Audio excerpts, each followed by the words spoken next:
Cron on the John was just a play on Elf on the Shelf. It doesn't mean every time I go to dump, there should be a Cron on the John. Okay, well. You wanted this weird ass bathroom breakdown. From the Doughboys? Is he in there with you when you go in there? Yes, dude. I'm in here the whole time. You don't have he doesn't protection or anything? He doesn't Cron on the John when you go? I don't see him. Well, I just started once you said it. You said, what if there's a Cron on the John? And then you waited a minute and said, I got to go to the bathroom. I had to take a shit. I looked up. There was you. My brain, it fired. And I was like, oh, Cron on the John. Well, I'll be in here all week. No, I was thinking you would get what would you call a smaller version of you that's not real? And it's maybe like a doll, right? We just get one of those that look like Cron and it's got a little toilet and you move it around. And then we could do Dan on the Can. And it's like a little... Lightning hits the breaker and a little Cron comes alive. All right, never mind. Change my mind. Stop. It's not coming alive. No. Not doing that. Mm-mm. He already causes enough problems in the store. It doesn't need to be cute. I'm screwing him down into the toilet. Well, it's okay for me to be here because it's the anything goes bathroom. That's what you keep calling all of them. But yeah. This is the only bathroom that doesn't have a glory hole in it. I'll give it time. I hit the drill. Could you guys leave and let me finish, and then we'll have this conversation in a minute? What have you been eating?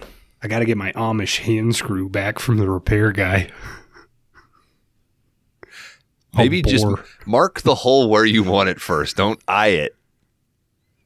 How tall are you? Or better yet, here. See, I'll stand here. This is how I would measure my glory hole. I would stand here with the Amish screwdriver, dick height, and I would just hump the wall. No, that's how it broke the first time, dude. Yeah, but now there's a bone specific glory hole. I don't care. Go a foot down and put yours, and you guys are good. I don't care what you guys do. Just put tape on both sides, okay? Why? Why? That's metal. Oh, you mean around the edge? Yeah. Okay. Oh, yeah. That makes sense. I thought he was trying to seal it. Yeah, we're not covering these up, dude. I'm not sitting here with a windshield scraper to use the glory hole every time. Okay. We'll get a rubber grommet. We'll go to Home Depot and get a rubber grommet. I've never seen a woman come into this store and use this bathroom. It's always dudes. Good thing he finished the rest of that sentence. Put like a lady's glory hole here if you want. Is that a box? Yeah.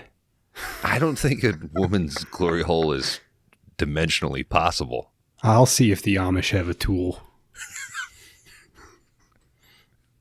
When you ask them, glory, do they know what that is?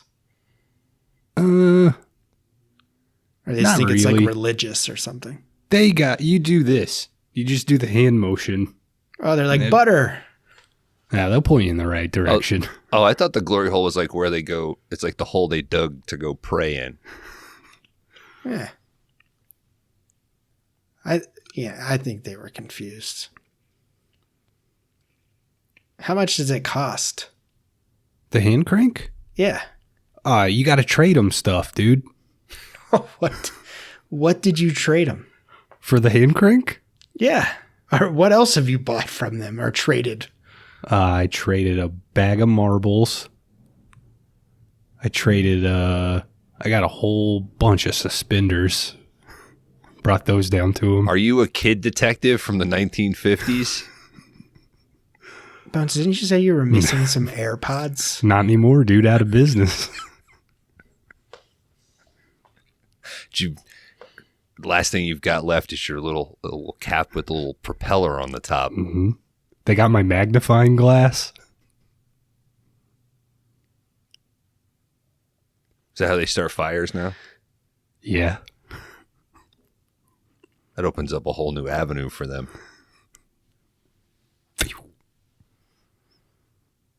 I taught them how to do it. Harness the sun, dude. Mm-hmm. They don't drink coffee creamers, thank God. No. I would have thought I was a wizard, dude. You should teach them that. That's how you get all your stuff back, dude. You go back with a shit ton of coffee creamer. Big robe. Like you can summon fire. Yeah, get on Dan's shoulders. That would be fun, dude. Mm-hmm. You can't teach them how to burn down those barns. They don't have any electric boxes. Get my stuff back. Start working the beat again. Solve a crime or two. Mm-hmm. Then we'll get enough capital to start Dan on the can. Are you going to wipe? I haven't gone yet. I don't know why Dan came in here. I know why I'm in You here. guys are talking. I've been prairie dogging this whole time, man. You don't have to hog so much of the seat, by the way. Side saddle, dude. There's two of us on here. Why don't you sit down and spread your legs and I'll... No. Come on. You really want to be on the John? No, we're not doing that. What are we doing then? I think this week on 5-Day Rentals, Merry Christmas. It's Christmas Rush.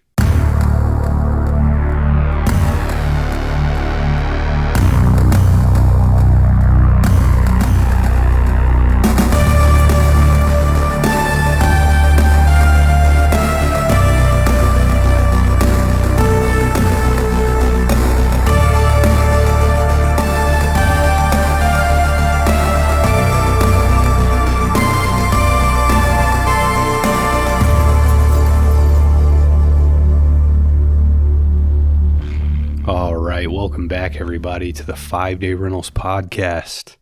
This is the only video store podcast where each week we normally take turns picking a flick that we think meets a fun, non-genre specific category.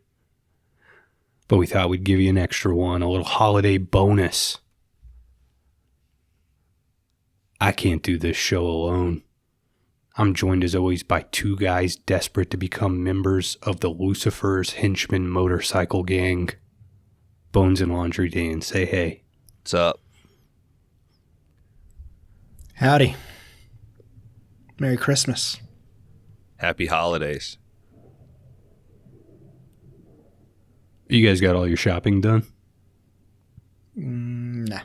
I figured I'll get some stuff from the mall while I'm there. Okay. My plan's going off without a hitch. If you can see anything. I made sure there's no buxom women currently arguing with their husbands. I won't be interrupted. Mm-hmm. Smart. Who tells their kids they're going to make up with their mother? All right, kids, I'm going to go make up with your mother. Honest dads. The guy who really doesn't want to be around his kids on Christmas Eve. Mm-hmm. What do you tell him, Dan? There's never a fight. She can't talk with her jaw wired shut. Okay. Shouldn't have given him that space. Should have just bulldozed Moved right on. into it. It's Christmas. I don't hit her on Christmas.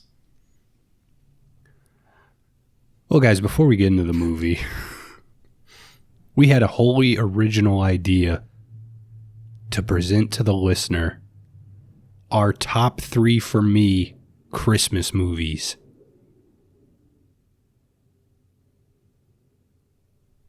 Yeah, is copyright that or sounds That's familiar. us. That's all us, dude. Oh, okay. I'm just checking. We thought that up in the group message. I think you should run with that. It sounds kind of cool. Mm-hmm. What do we have to do? We got to tell you our top 3 Christmas movies? Yep. That's what I said. We just list them off all at the same time. I don't know. You could give a little. We could go in turns 3-1. You could give a little. I like Christmas Story because the lamp leg, that kind of thing. Mm-hmm. I mean, that is the best part of that one. That's kind of a boring movie. It truly is. It's not on Bones' list. Spoiler alert. I tried to pick one I didn't think any of us would have. Damn, I saw 3 of mine. Fuck. He had the BB gun. That's another thing, right? That dude's made some weird movies, that director. He's got a crazy filmography. David Lynch?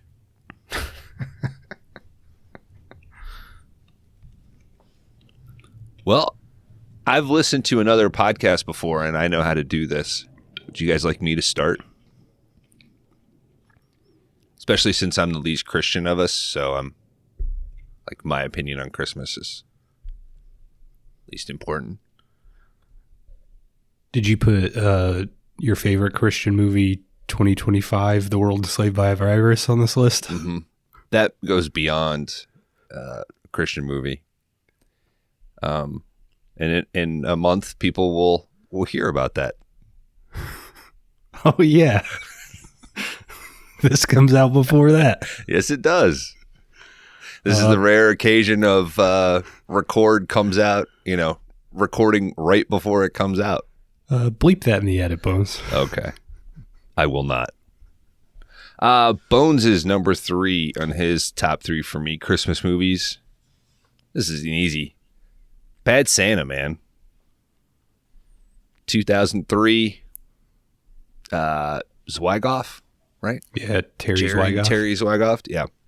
Billy Bob Thornton, John Ritter, Bernie Mac, one of the Gilmores. Incredible Lorelai. movie. Is it Lorelai? Yeah. Fuck So me, Rory's Santa. the annoying Fuck me, one? Santa. Rory's the young one. Yeah. They're both annoying. You just can't handle him, dude.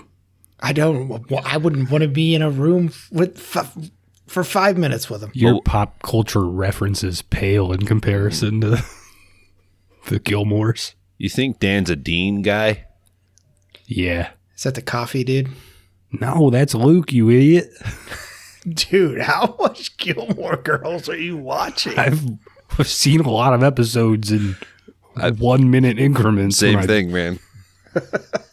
And quite honestly, there's worse things that they could be watching, so I'm totally fine when it is. And usually Gilmore Girls means they're in a good mood.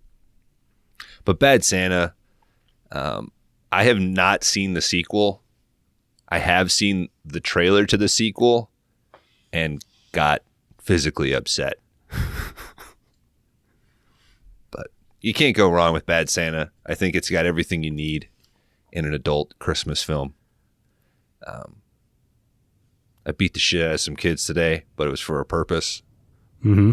You'd be hard-pressed to find a line better than that.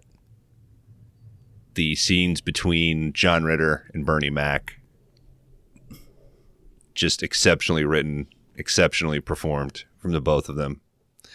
Just a gem, joyous movie hidden inside of a crusty, crass shell. Bad Santa, my number 3. I'm going to jump in here, Dan, because my number 3 was Bad Santa. Whoa. I mean, genuinely funny, but it also has buried in it all the heartwarming Christmas stuff you want out of a Christmas movie. Does he beat up a skateboard kid? Sure. But he does it to help his buddy. It's actually sweet. It is hilarious. Just a ton of quotable lines. Did somebody drop you on your head? On my head? Shit is hysterical. It's always fun to watch around the holidays. I usually have to squeeze this one in when I'm alone on the couch at some point. It's like a late Christmas Eve watch. We call that a JD Vance now. Mm-hmm. Yeah, get those cushions lubed up. Go to town. Oh, you're a widow. Oh, you're a widow. But I do try to watch this one every year. Brings a smile to my face, this movie. Number 3, Bad Santa. I don't know. Apache Junction. We put the candles in the bag and the bags glow. Well, boys, can't you see I'm on my fucking lunch break? My number 3 is Bad Santa as well. Certified 5DR pick.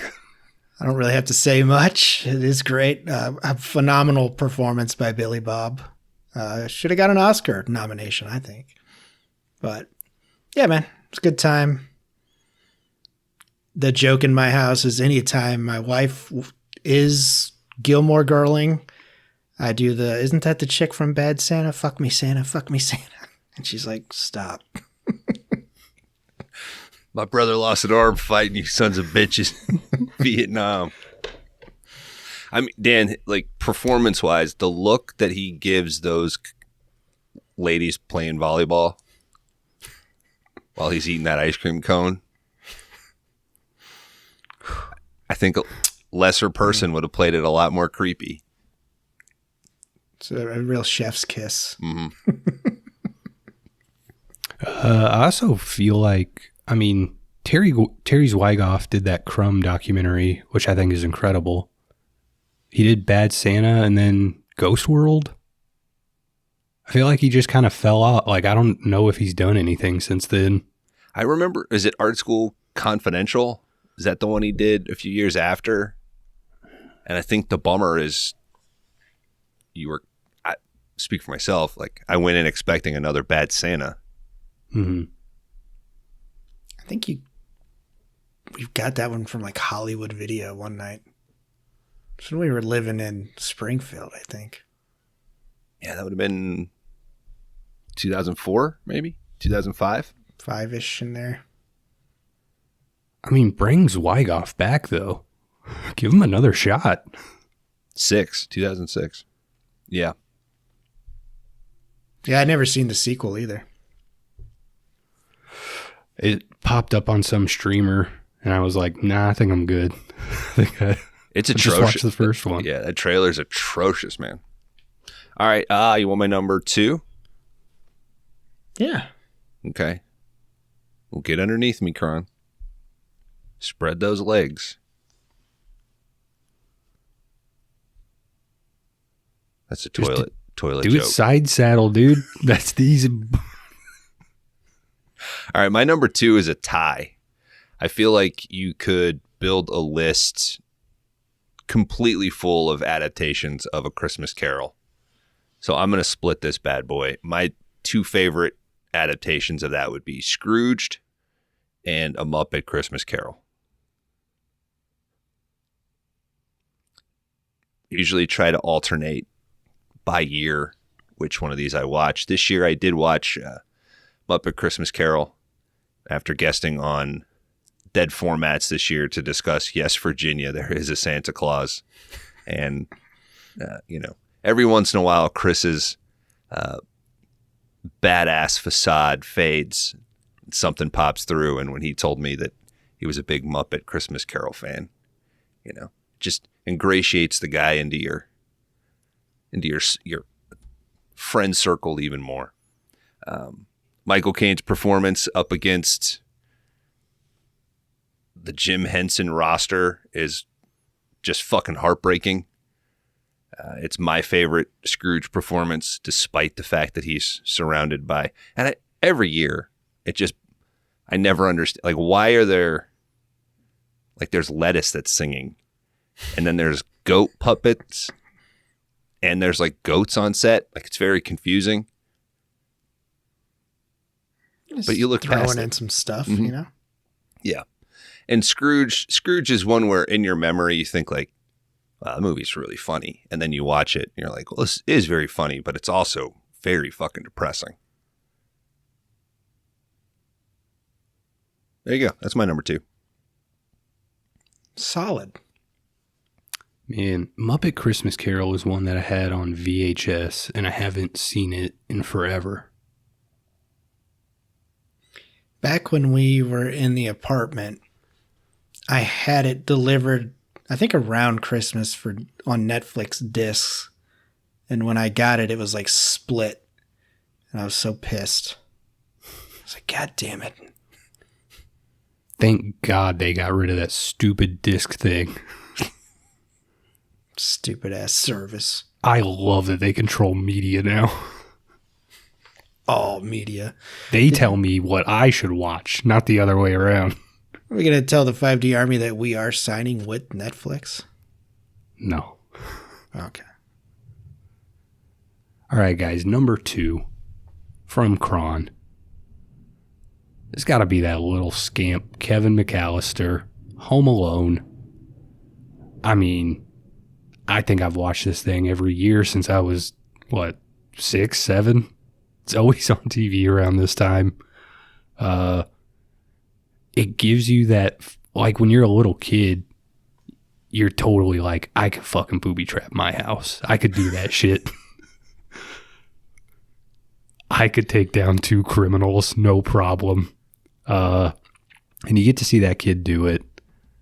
I don't know if it honestly has a lot. I mean, it's set around Christmas. I don't know if it's like the most Christmassy movie in a way, but it's just fun, man. Throwing paint buckets into guys' heads and having them step on a bunch of micro machines and shit. Like, it works. The movie's solid, Home Alone. I think you're more for the violence than the Christmas spirit. It's fun to see a little kid be violent to adults. And then there's that old man that you think's like a serial killer or something, and he helps out in the end.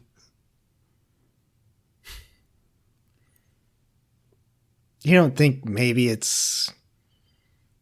I feel like every few years, there's like a run of, like, Elf was huge for like 5 years. Then like Home Alone has just been huge. It kind of goes in cycles, I guess. A Christmas Story was like back when TBS played it all day long for like 2 days straight. I think they still do. Is that still a thing? Yeah. I don't know if I've ever seen Elf all the way through. We got it right with Home Alone, and I've just stuck to that one for my lifetime. Elf just looks odd.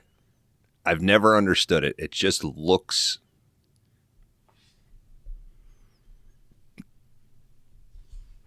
I don't know if it's like the color grading. Something about it has never sat right with me.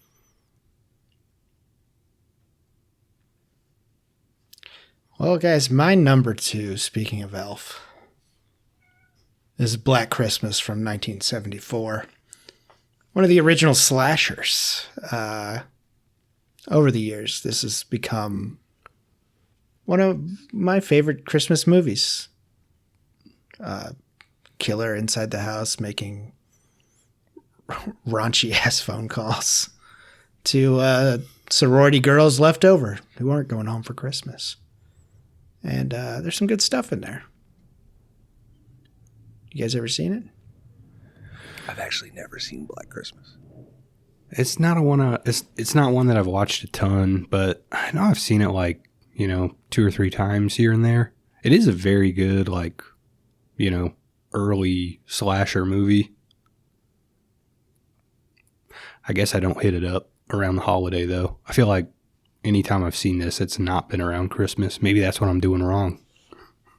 Yeah, at least winter. Do like January. You still be all right. Mm-hmm. But yeah, it's good stuff. Great fucking suffocation bag scene. Check it out. You haven't tried it out for yourself yet? Suffocation bag? Am I jerking off while I'm doing this? I haven't seen the movie. I'll try both. Dealer's choice, dude. Kron, did we have anybody else that wanted to participate in top 3 for me that you wanted to list off real quick? We did. Let's get through our number ones, and then I'll just rapid fire through his. Okay. Well, I hate to be lame with my number one.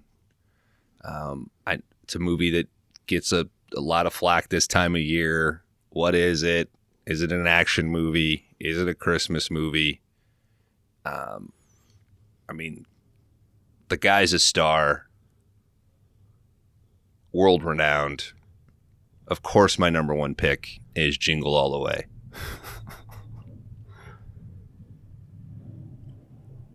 Wow. Put that cookie down.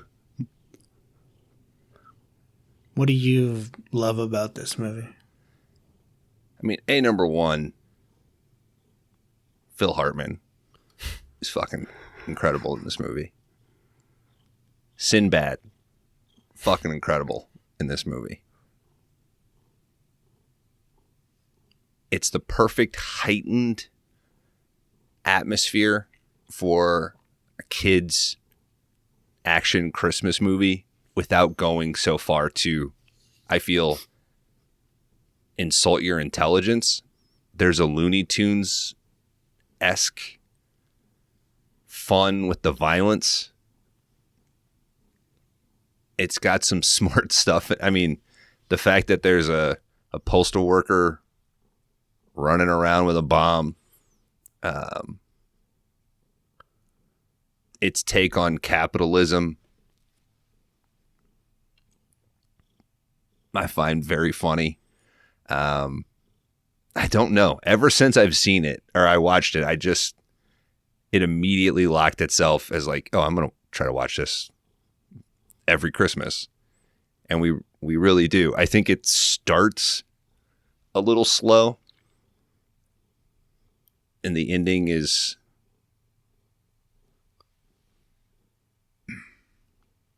the ending does take it a little Looney Tune, but it being Arnold, it's like kind of believable that this guy's going to fly around with a jetpack.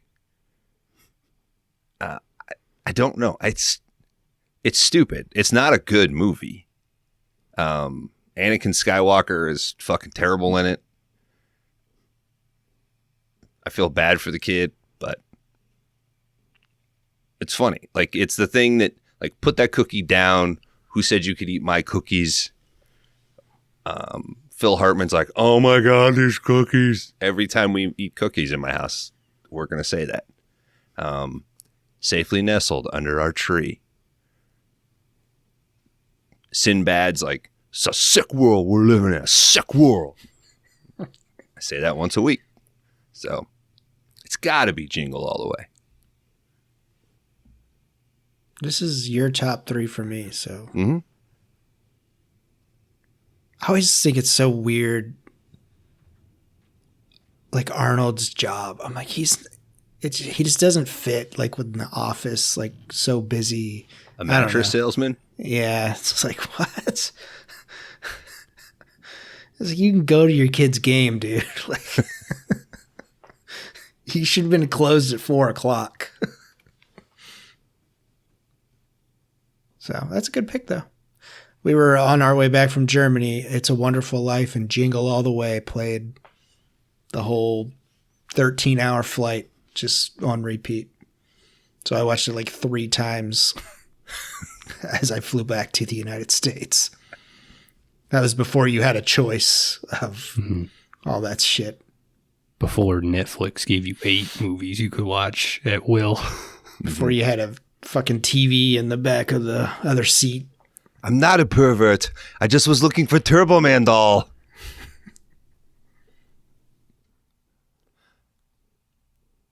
Hell yeah. All right, Dan. My number one movie is the other movie you watched on your plane back from Germany. It's gotta be It's a Wonderful Life. I mean, I think if we're really talking about Christmas movies, it's kind of what did you connect with at a certain age? Every single year, my mom would watch this, so eventually every single year, I started watching it. I do think it's a really good movie in the sense that I feel like in movies it's easy to make interesting bad guy characters. Like that's fun to watch. It's kind of hard to make like someone you want to root for, you know? And the movie does it super effectively. I mean, it's old, it's outdated, but I don't know, man. It's just got a certain feel to it. It's actually heartwarming. Makes you feel good at the end of the movie. So there you go. It's got to be It's a Wonderful Life. Frank Capra. Did you guys see that trailer for the Jimmy Stewart biopic that's coming out? No. Okay. It's about how he left Hollywood to, join the Air Force, like go fight in World War II. It looks like a fucking Mad TV sketch.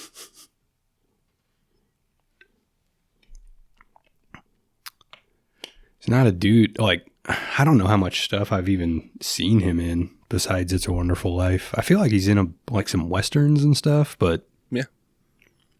Isn't he a big Hitchcock? Yeah. Oh, yeah, like Vertigo and shit. Yeah.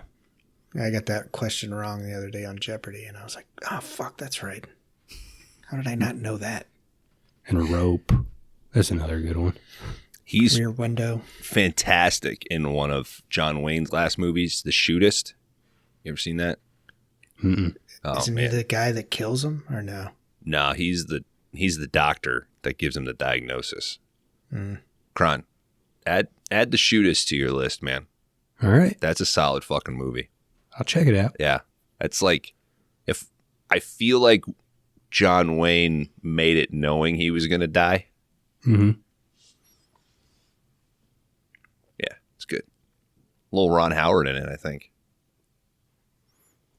It's actually my number one pick for my Christmas movie.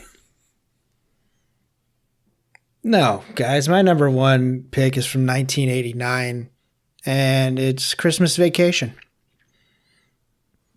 Classic. It's funny. It's a classic.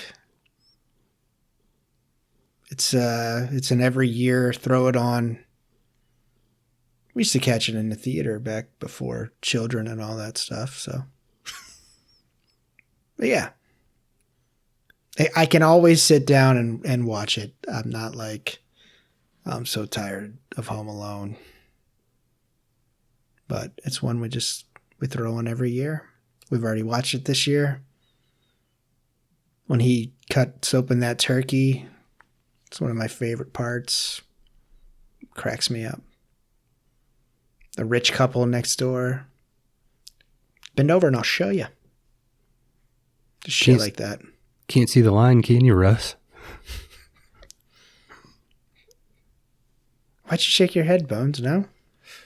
Not a fan of Christmas Vacation, man. I've tried several times. Yeah. I think it's if you don't watch it by a certain point, it won't connect. I feel like it also has kind of like an anti-capitalist kind of message to it. Mm-hmm. That's not to say I don't think that there's funny parts of it.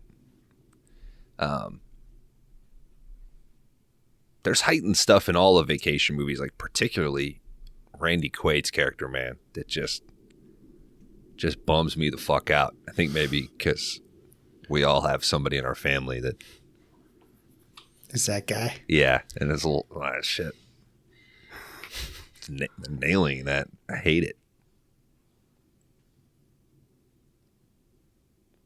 Yeah. No, I wouldn't begrudge anybody. Yeah. Bones, where was Die Hard for? Die Hard I just had to take out. Like, it wasn't even fair. And Kron kind of brought it up with Home Alone. Of all of those, Home Alone was one where I feel like you can kind of argue that Christmas is important. Like, the fact that the family's going on a trip, it's heightened all of that. But I don't feel like there's a connectivity That isn't more reflected in my other picks. Yeah. So we've kind of had to put the Die Hard argument, as far as I'm concerned, is put to bed. It is a Christmas movie, right? Like, yeah, I agree. Just as much as Home Alone is, if not more. I don't know, Kron, would you buy a car from that old dude? On what? In Home Alone? If he came out with a back brace on? Yeah, I think so. Why not? I know you're always looking for old trucks, but... Yeah, I mean, what kind of... Has he got a classic, dude? I mean, he hasn't kept up with market, so he's I don't know, 3,000 seems fair. Yeah. It was his brother's car, right? Mm-hmm. All right, guys, we asked one of our buddies, DK, from Nerds, Geeks, and the Kitchen Sink, also on DK and Dan Like Bands. Did you guys lower it to like? Yeah, DK and Dan like bands. Okay. Did I get it wrong? We're not in love yet. Oh, okay. Well, you guys are. You just don't love music yet. Yeah, we're kind of, we fight against it. All right, we asked DK, give us your top 3 for me Christmas movies. And I guess DK's never done one of these before because he sent me 6 flicks. He broke this down. He didn't explain anything? Oh, okay.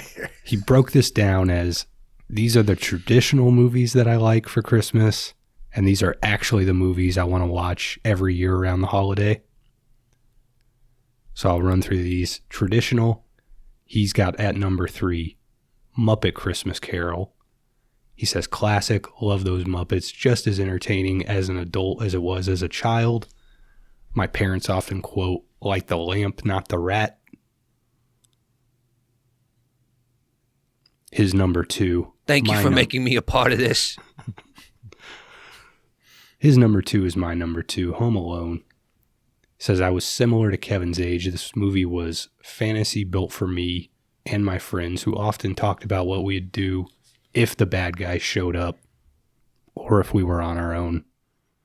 Like I said, that's what Home Alone gives you, baby. The fantasy of being 7 and killing 2 people. His number 1 on his traditional list, A Christmas Carol. He specifies the George C. Scott version. Mom and I would watch this every year, a dark, cold version of the Christmas season, which growing up in the Midwest was not that different from reality sometimes. Love that this has a horror element to it. Some of the imagery is fucking shocking. Make Christmas scary again.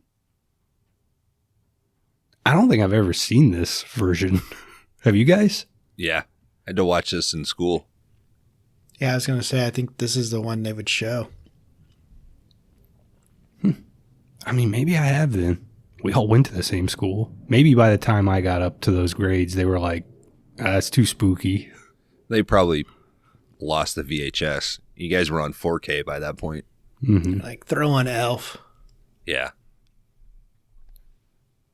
All right, DK now has his top 3, my actual favorite movies.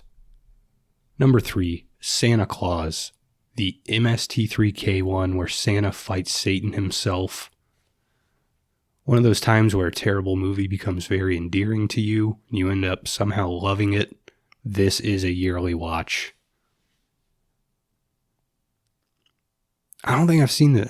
I know I've seen Santa Claus Conquers the Martians, which is like a similar thing to this, I think. Sounds like we should have been doing it tonight.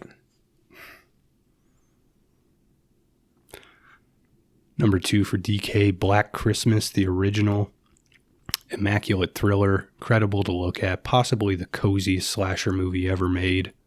From Bob Clark, who gave us Christmas Story, and it somehow has the same kind of authentic Christmas energy.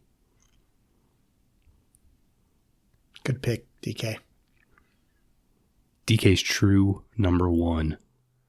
Dracula, the Bela Lugosi original. He says, look, I know this isn't a Christmas movie, but I've been watching it on Christmas for many years now. It's a tradition in my family and something I started with my wife when we first started dating. It's not Christmas until that blood-sucking freak is on my screen. He then says, thanks, love you boys, Merry Christmas. Hope you find some peace and rest over the holidays. Or at least get to piss in a humidifier or two. Damn it. That was for Karan. That wasn't for us.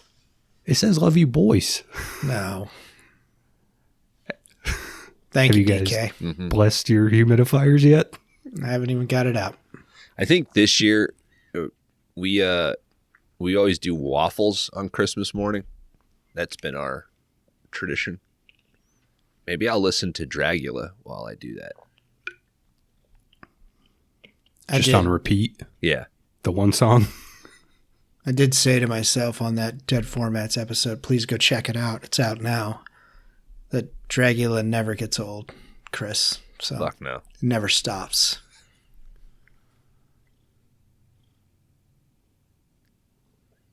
That was fun. All right, guys. Top 3 for me, Christmas movies, and top 6 from DK. It took way longer than I thought it was. Mm-hmm. It's almost We'll like try. you don't do this once a month. Yeah. It's another time and another place, baby. Oh, okay. Join us next month for the top albums of the year on DK and Dan Like Bands. We'll be back. Maybe have some guests you're familiar with. Well, Bones is going to be on the show, dude. Nope. Maybe another guy too.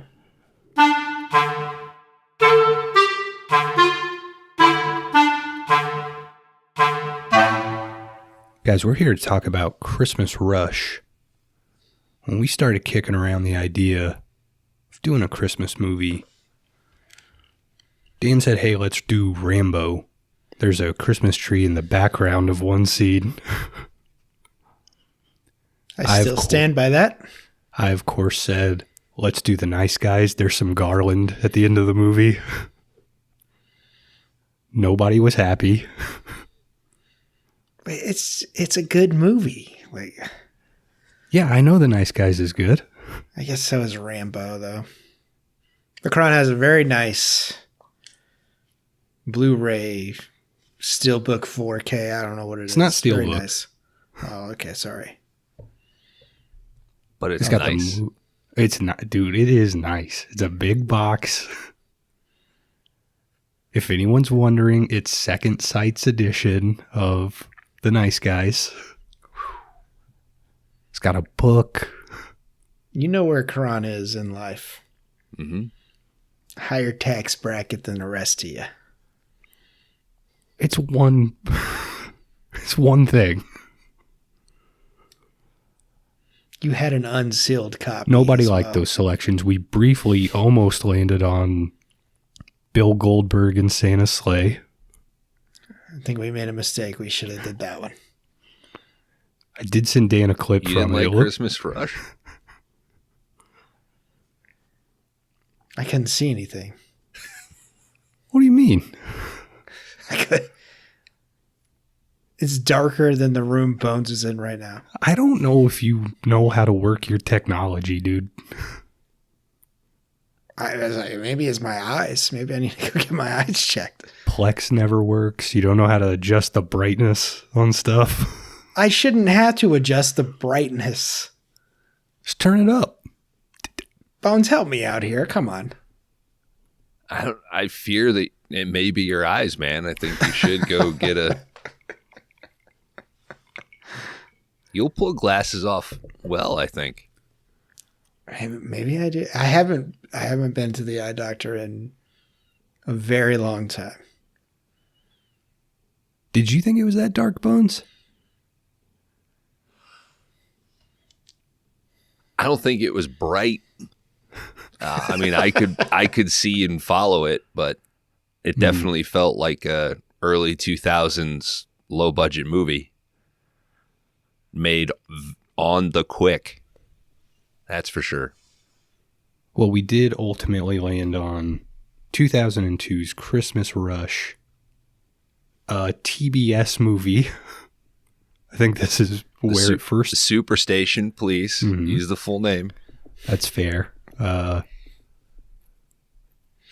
think it premiered there, and then I guess it might have been successful enough that they did a extended, R-rated cut called Breakaway, which is actually the version we watched. Oh, what are we going to do now that the Braves aren't playing baseball? Keep it on. They're giving you a reason to keep it on TBS, dude.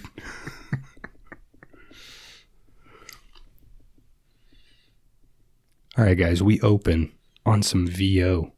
Sorry, are we going to talk a little bit about who the fuck is in this movie, or we just get? I don't want to. We can. Okay. I just want to get some things out of the way. How the fuck was this guy ever Superman? What was he Superman in? Lois and Clark. Is that even like a... That feels kind of minor even in the Superman. It was massive in the 90s, man. Yeah, that was a big show. It was huge. Terry Hatcher, I get. What did this guy do in the audition? The hair? I don't know. Maybe he actually flew. I wish he would have did it in this movie. Yeah. Well, we know right now he's flying around in unmarked SUVs. Oh yeah, that's him, right? He went that's him. Like hardcore. Yeah, that's a bummer. You can see some footage of him struggling with the obstacle courses. He went like Christian too, right? Like I think they go hand in hand. He's Christian in this movie, man. Mm-hmm. This is a more Christian movie than... No. They try to throw it in at the end. At the very end, they try to like... Oh, it's not just the end, brother. Twerk it. He's killing people. Thou shalt not kill. Bones is referring to our lead, played by Dean Cain, in case anyone hasn't gotten there yet. Did you have to letterbox that? I'm on, yeah. Top stars, Dean Cain, Erica Aliniak, and Eric Roberts in this thing. Forgive me, this is our first Eric Roberts? Yeah, I believe so. Because I looked at that as well, and I was like, wow, I could have swore he was in like Shocking. 2 other movies we did. But, yeah. I mean, if you pull up his letterboxd, actor in 665 films, so surely he's been somewhere on the show. We've got a chance still.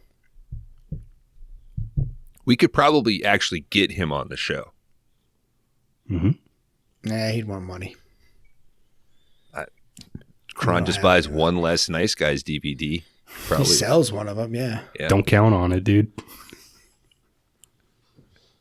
Maybe so one of the two of you can win the eBay auction. Maybe you could trade. I was going to say he's going to send that shit to us for Christmas. Not that dude, sold out. You think Is there that many people buying the Nice Guys on? It's a very popular movie. Mm-hmm. Really? Yeah. I could get you the standard edition. Who wants that? You ain't getting the big box in the book, though, dude. I watched that movie. I was like, that was good. But it never once crossed my mind ever again. Movie's fun as hell. You should just give it a rewatch. Yeah. I rewatched it in the last 2 weeks or so. It was good. Did you watch that on the perfectly functioning Plex? Yes, I did. I watched Die Hard 2 on the Plex. Well, I got halfway through Die Hard 2. And it worked fine. Good. I watched that on Hulu. I don't have. All right, guys, we open on some Dean Cain VO here.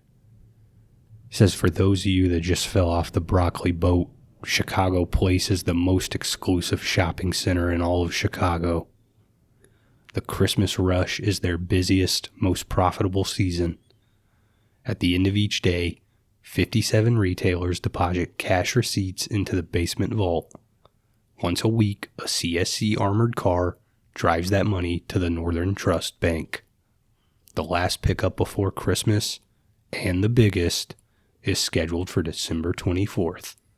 On Christmas Eve, there will be $10 to $12 million in untraceable, unmarked cash sitting in that vault. Why is it untraceable?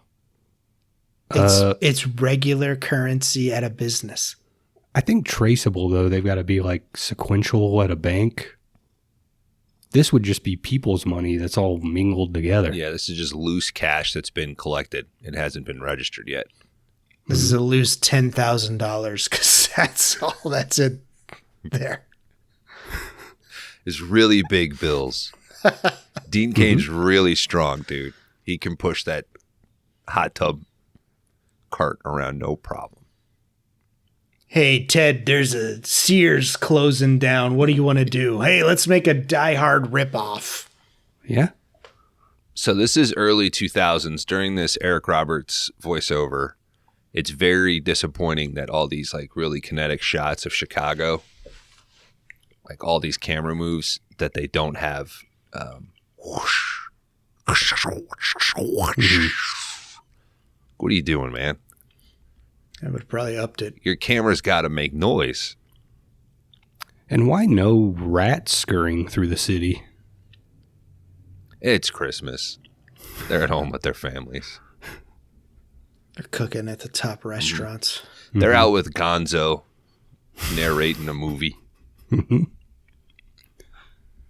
At least give me a cougar. While people are doing wolf stuff.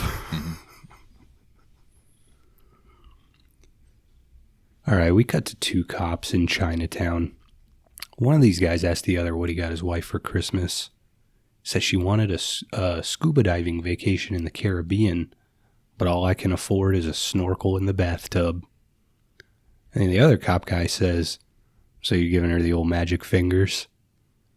If you can't give her the money, give her the love. That's what all women want for Christmas. Not a romantic getaway. Do I have to call it the magic fingers? You should come up with like your own spin on it, I think. If you prefer to call it the illusion fingers.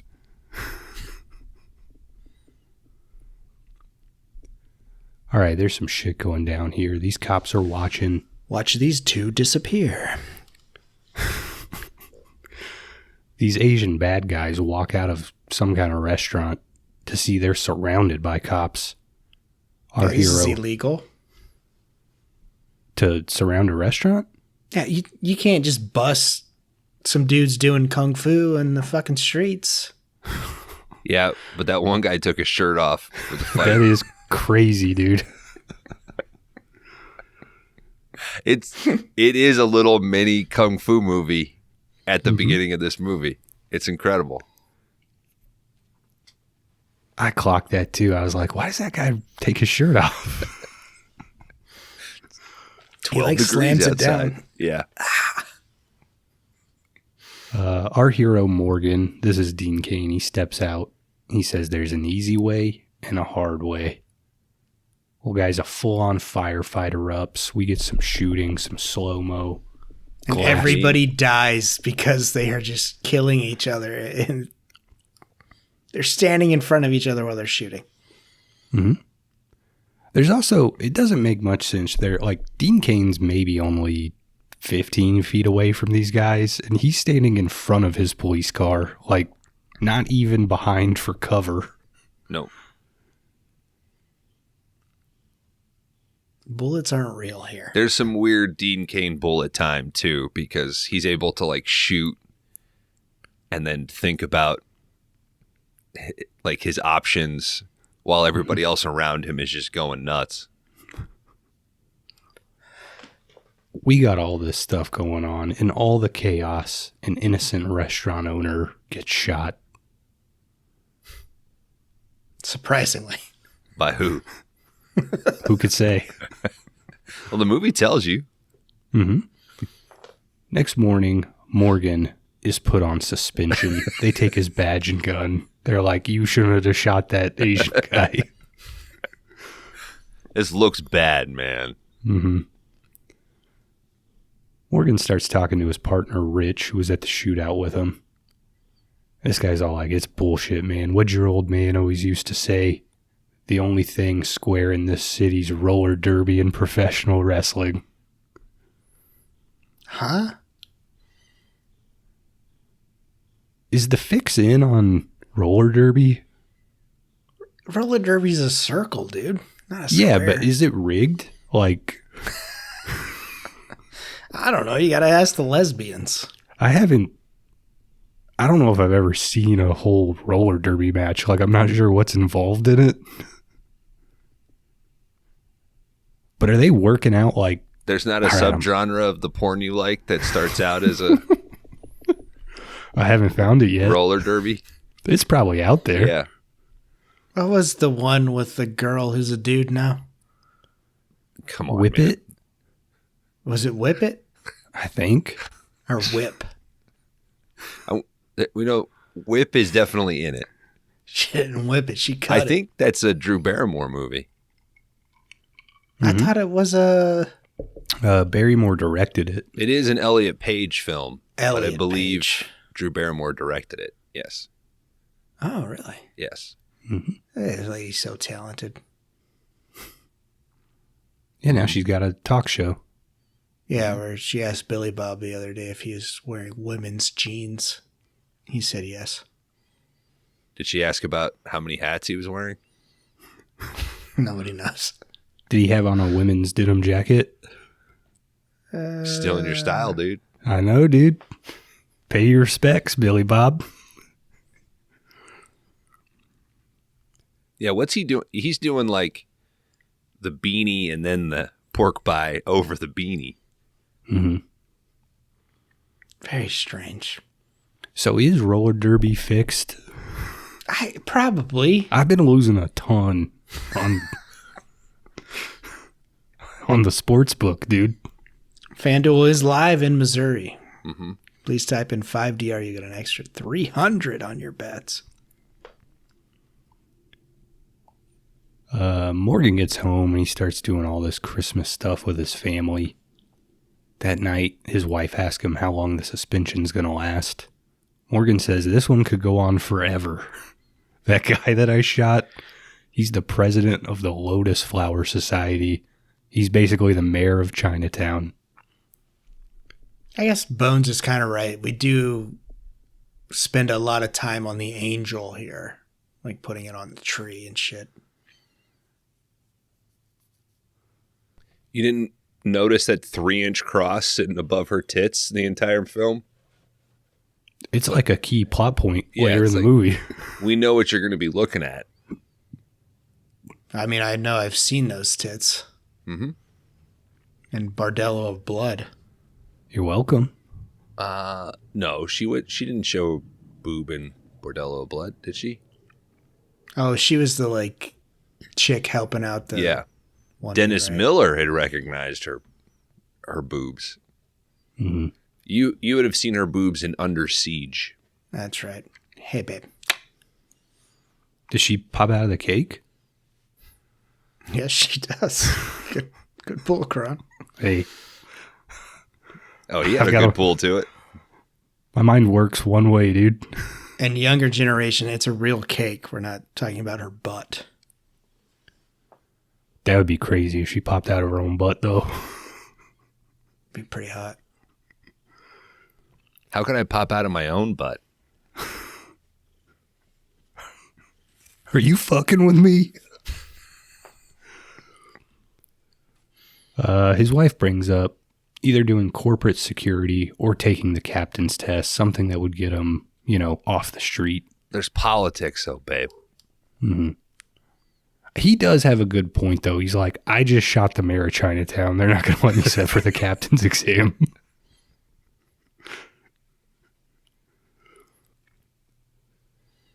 Was it?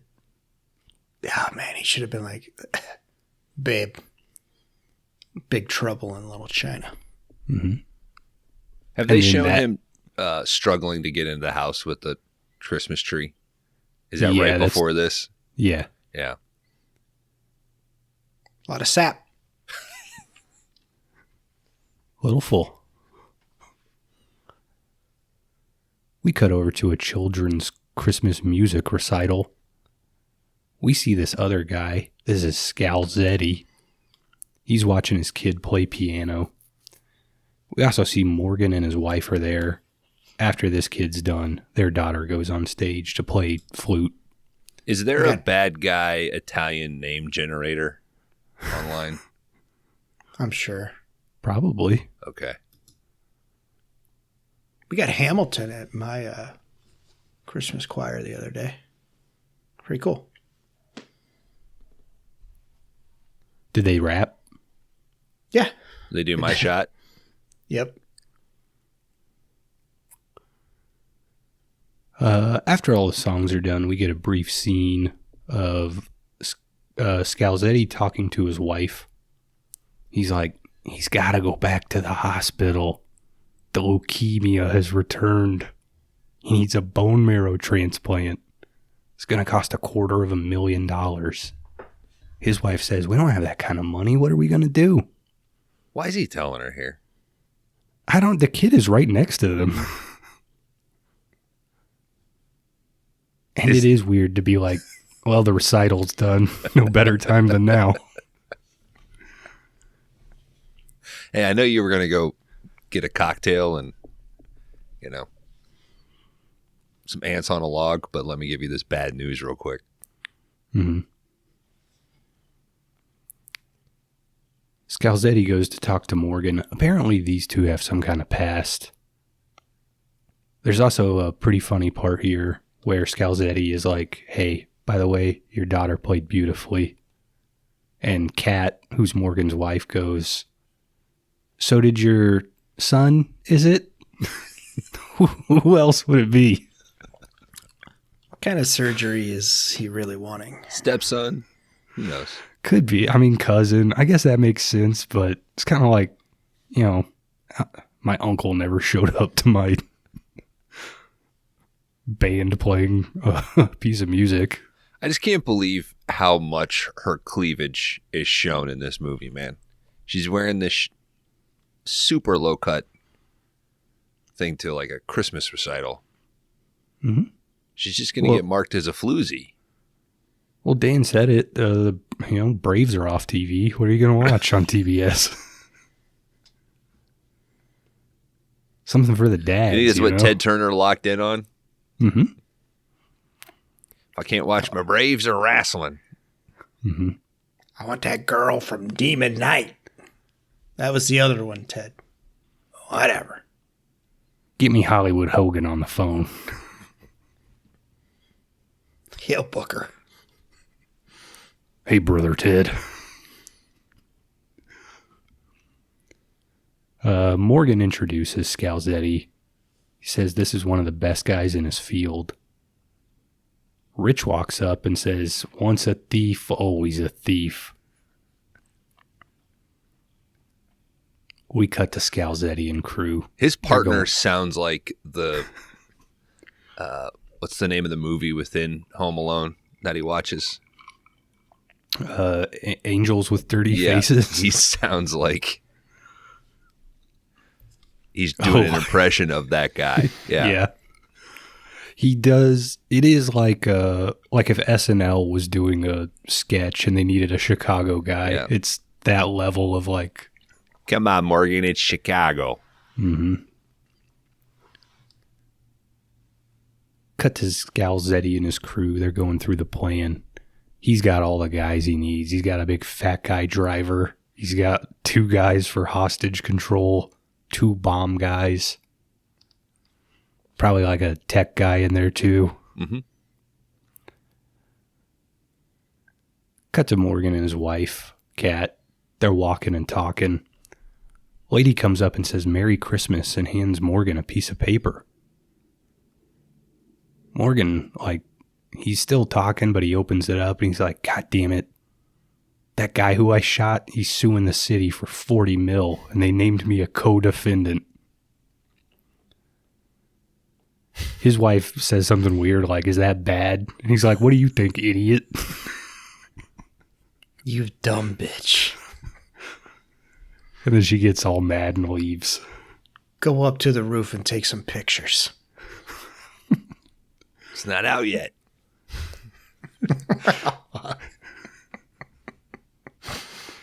Bleep that in the edit, Bones. No. We can't record these. I'm going to ruin order. Dan's movie. All right, that's only fair. Was that mine? No, that was Kron ruined my movie. You ruined Kron's movie. All right, you squeeze it in somewhere, Bones. Okay. All right, we cut over now to a group of elderly bikers. They all roll up to their clubhouse. They got a couple ladies with them. Yeah, it's a 50-2 ratio. Some mamas. Suddenly a 3-legged cat darts out from a dumpster, and the dumpster explodes, so I guess that cat did it.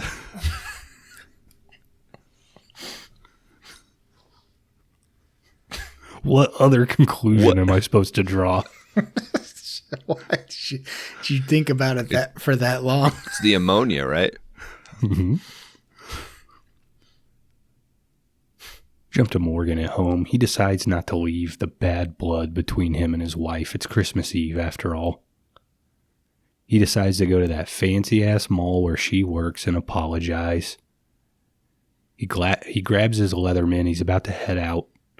But before he goes, he sees news of the biker bombing, which caused no structural damage at all. One of the ladies that the bikers brought in might have had a slight cut on her cheek. Morgan calls Rich. I hate that I feel like I need to, as I'm watching these movies, go, all you got to do is switch this. Obviously, it's important for him to have the Leatherman throughout, the action that's going to happen. But for the love of God, why couldn't it be like he's putting a Christmas gift together for his kids or something for the mom? And he's like, "Hey, Tommy, go give me my Leatherman real quick." And that's what he uses to, cut open a box or use a little screwdriver. It's like little things like that. Mm-hmm. I guess he doesn't he have like his house keys on it or something? Like it kind of makes sense why you need to grab it. Okay, well, then maybe this movie wasn't as clear as I thought. And I will fix you. Morgan does call Rich and offer to help. Rich says, "Nah, this place is crawling with cops. Every cop in Chicago is down here right now dealing with this dumpster fire. God, you sure gotta hope nothing else bad happens in the city tonight, because every single cop in Chicago is here with me."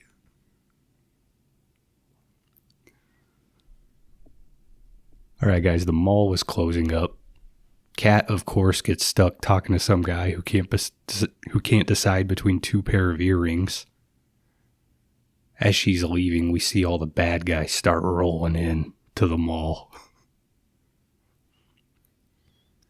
There's a little girl and her mom. They rush to see Santa before he goes. He's already beardless, drinking from a flask. Hell yeah. Are all mall Santas raging alcoholics? Wouldn't you be? It just seems to be a trope of like Santa pulls off his hat and his beard and starts guzzling booze. Maybe we need that nowadays. Fraggle stick car. Fraggle stick car.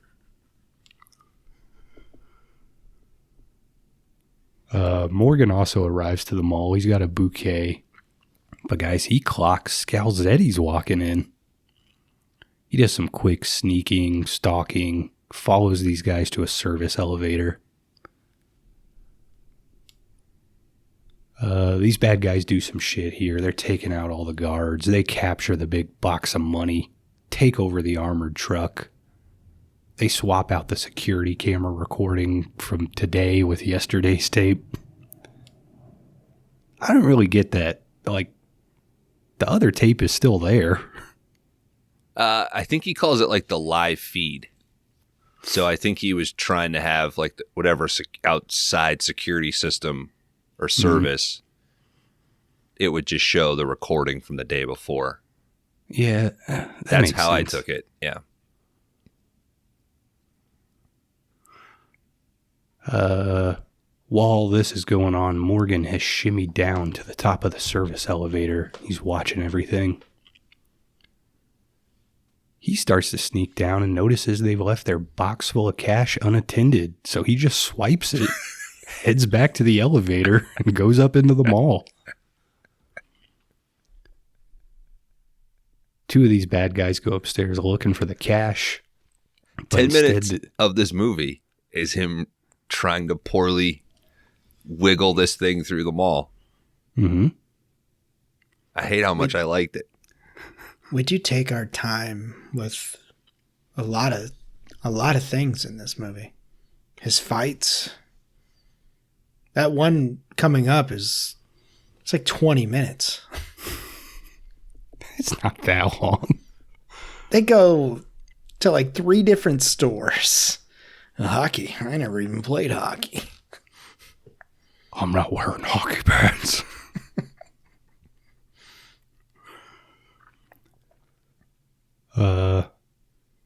All right, these two bad guys are looking for the cash, but instead they stumble upon Santa, the mom, and the little girl leaving. They radio down. 3 more hostages found. The little girl says, "Santa, help." Santa says, "I don't get paid enough, little girl. I'm on my fucking lunch break." He starts to take a swig off of his flask, and one of the bad guys slaps it away, and he's like, "What the hell's wrong with you?" Come on, man. Pull it together, dude. He's off. Be a Santa for this little girl. You made a commitment, dude. You put on the white and red. Those colors don't run. Yeah. They will wash out with alcohol, though. Morgan's rolling along, but Scalzetti's watching the security cameras, tells his goons where they can find him. Morgan takes the cash to a bathroom and hides it in one of the stalls. He starts to exit, but he draws his piece. It's always in the bathroom. In every movie, they've always hid it in the bathroom. Godfather, fucking... Or the air vent. It's always in the air vent. Not in the Goonies. It's in a cave. Best skeleton movie around.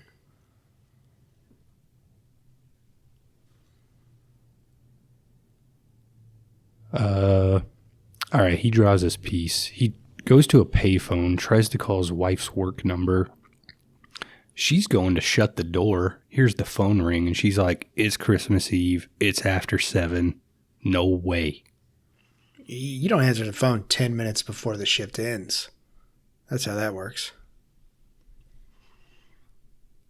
Clearly somebody's never been a mall Santa. You guys answer the phone 10 minutes before it's about time for you to leave work. No one... I don't even have a phone at work. What? I don't have a phone. You don't have like a desk phone? No. I have a mobile and a desk phone. I got and then Teams. Another one that rings. I drop my mobile in the pisser.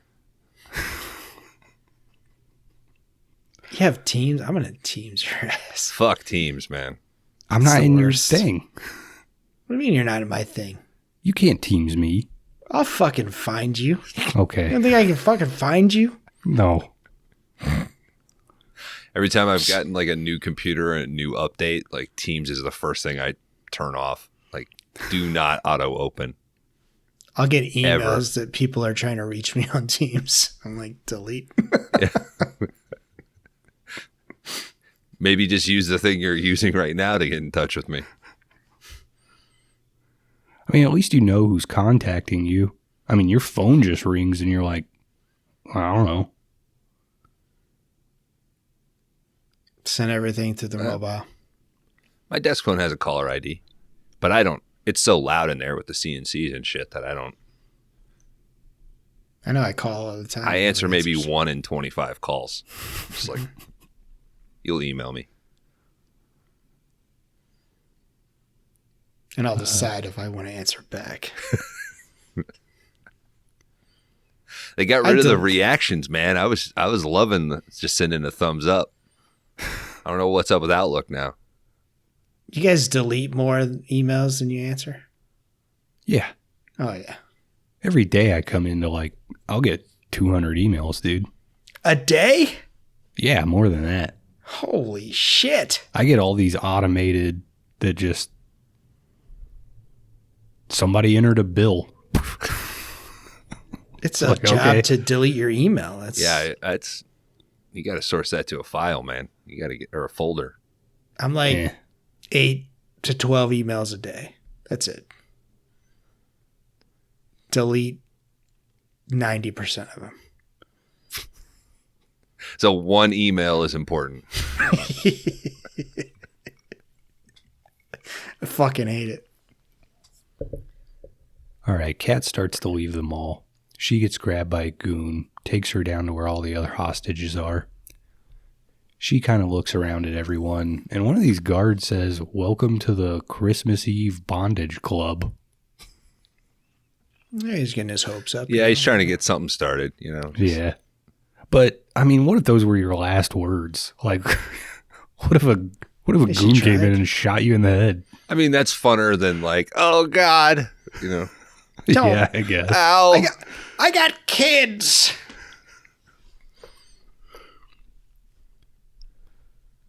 Morgan goes to call Rich back up above in the mall, but this big guy starts shooting at him.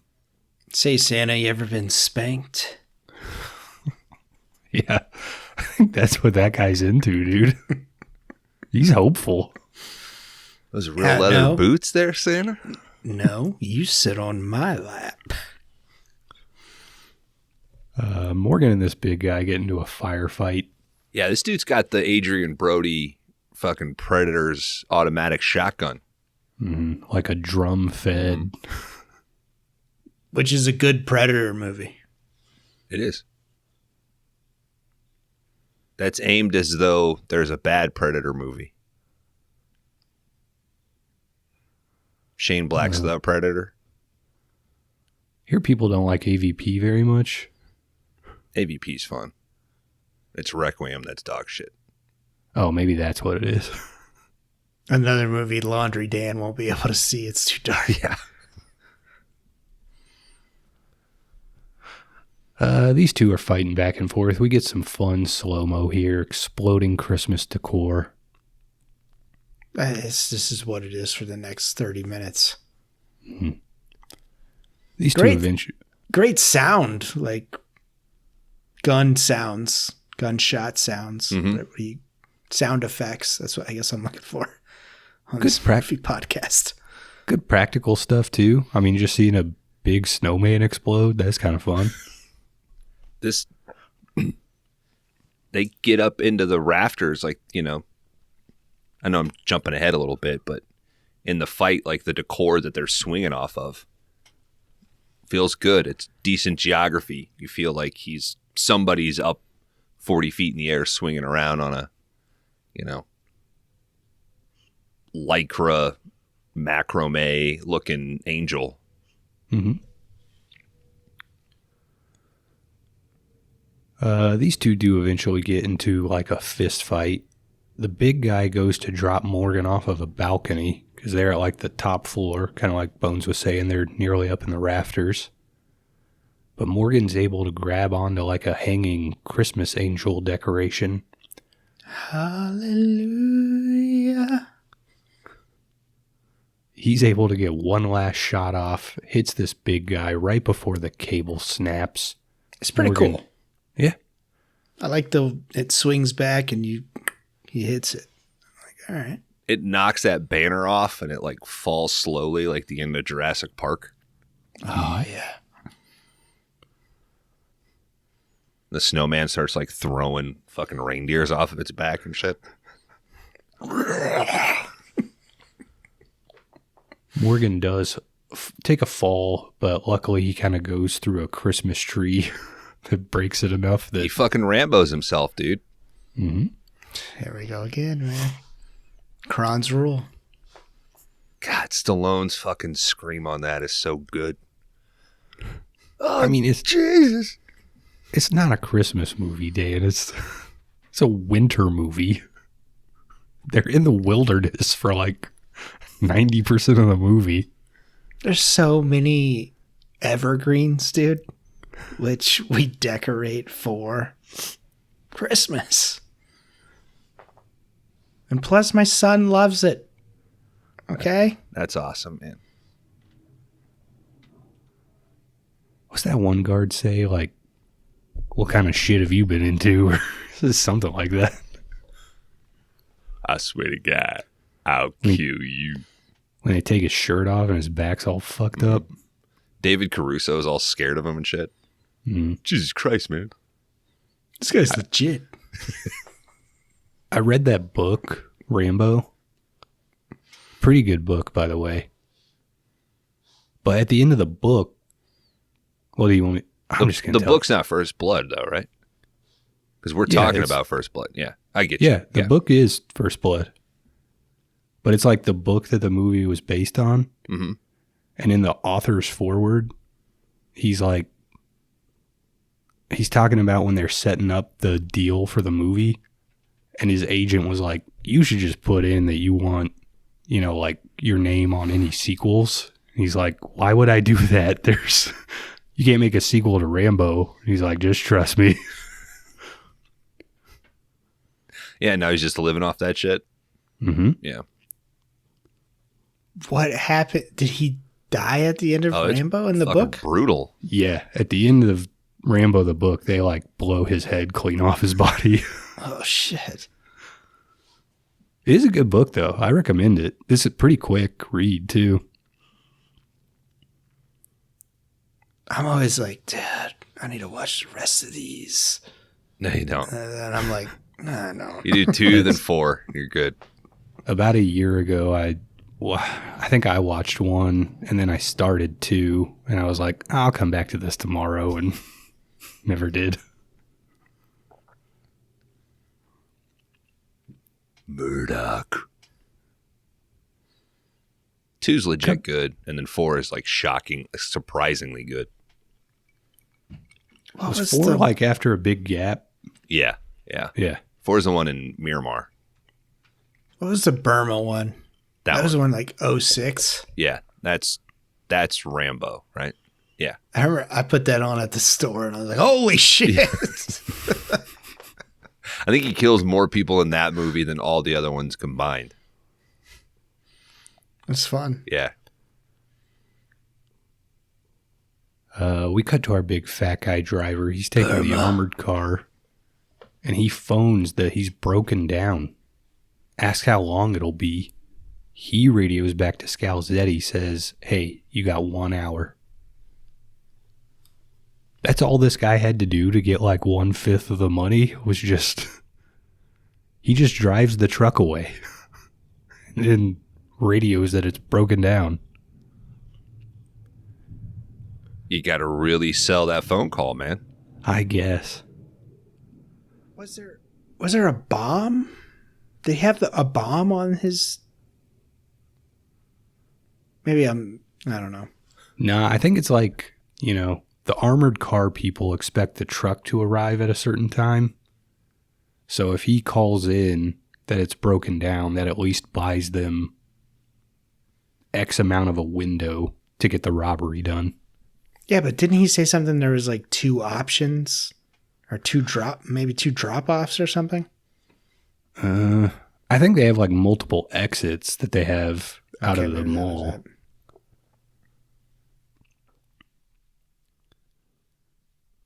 We cut down to these hostages. This little girl's crying, but her mom says, just think about all the presents you're going to get. Santa perks up and he's like, yeah, the REI mountain bike and the Razor Deluxe scooter and the Palm Pilot 7 with wireless internet access. Does REI even sell a bike? They probably got like a branded, like their own, you can buy Walmart brand peanuts. Why not?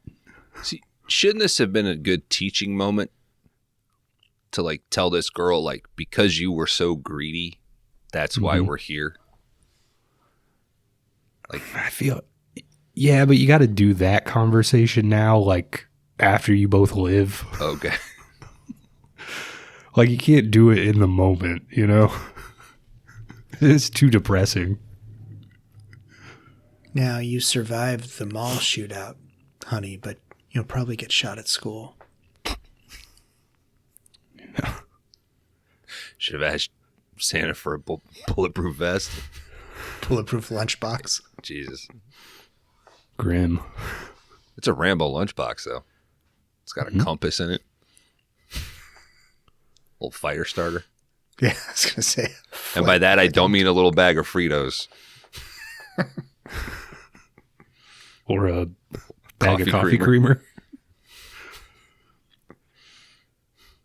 Cat starts praying to God that he won't forget them and he will send an angel of righteous mercy to help them out. I will strike! Another goon catches up to Morgan in the mall. They fire back and forth some. Morgan's out of rounds, so he hightails it to the mall's gun store. At any point, did you guys think like, oh man, I fucking wish this would turn into Dawn of the Dead? Goddamn, please. I mean, a mall gun store is pretty, I don't know how you don't think of Dawn of the Dead. It's like they could just kill all these people and this could be over with. During this little... Speaking of which, Kron, you need to check your Dawn of the Dead on your Plex. Sorry, buddy, that's a 4K file. It doesn't play. Well, not for you. So the 4K won't play for me? It's a big ass file, dude. Like, if you are struggling with SD footage... I watched it on Perks. It was perfectly fine. Great. Watch it there. I did. Good. I'm glad you saw it. I think I've made my choice. All right. Okay. Who I'm voting for in 2026. I'll take away your access. Don't do that. I got to finish Die Hard 2. Sorry, dude. In all this chase, Morgan does some fun Home Alone shit. He takes his Leatherman and cuts up a bunch of shampoo bottles. So this guy gets all slippy and slidey all over the place. Yeah, that guy's going to smell good later, though. Mm-hmm. He had long hair, too. He might have just gotten, like a free... Yeah, this is prime herbal essence era, Mm-hmm. Morgan makes it to the gun store, but this isn't Trump's America yet. Some liberal has left locks on all the triggers.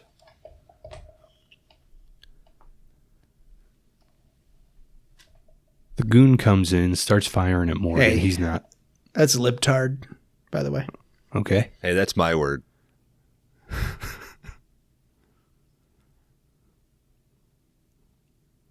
Kill Tony over here. Morgan's not able to get a gun, but he does make it over to some hockey equipment. These two have a full-on hockey stick fight. Again, Morgan is able to slip away. In all the confusion, this gun just starts shooting mannequins and cardboard cutouts and mirrors. Were But you Morgan, depressed about this, Kron? no, All these mannequin deaths going on? I don't care about mannequins. All right. They're not little and animated, dude. He just likes Pin. That's the only mannequin he likes. That's an anatomical dummy. He's not a dummy. He's a mannequin. You can't. No, he's an anatomical dummy, dude. What's the difference between a dummy and a mannequin? Well, the dummy's got guts and bones and stuff. The mannequin is just a piece of hard resin or something. I have a signed vinyl of the Mannequin soundtrack by the guy who did the soundtrack for it. Yeah, you see that, son? The Mannequin signed it. This is real. I'm not lying. Okay. Isn't it like Jefferson Starship or something? Wasn't it those guys that did Mannequin?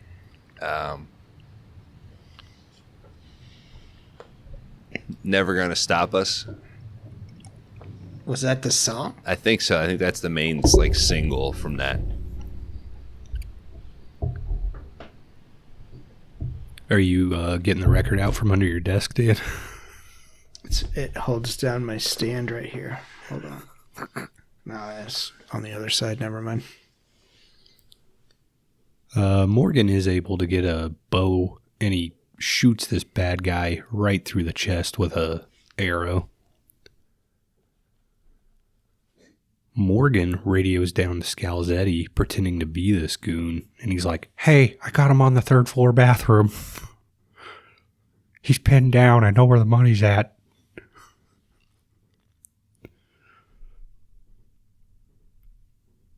Hostages down below, they're trying to raise morale. Kat starts asking everyone about their favorite Christmases. One guard tells a story about a safari in Africa with his wife. Next, they ask another guard named Rashid. He says, "I'm Muslim." Kat makes a displeased face and moves on. Wow. It's exactly what happens. I think she says like, "Okay." Mm-hmm. She makes like a... there's a... I don't like that one bit. He's just like, "I'll take the day off tomorrow." Mm-hmm. But I don't fucking care about any of this shit. Yeah, the polite thing to say would be like, "Oh, are there certain things or, traditions around this time of year that you might observe? Like, would you like to participate?" Nope. Okay. We cut back over to Morgan. He's gotten some climbing gear from the sports store.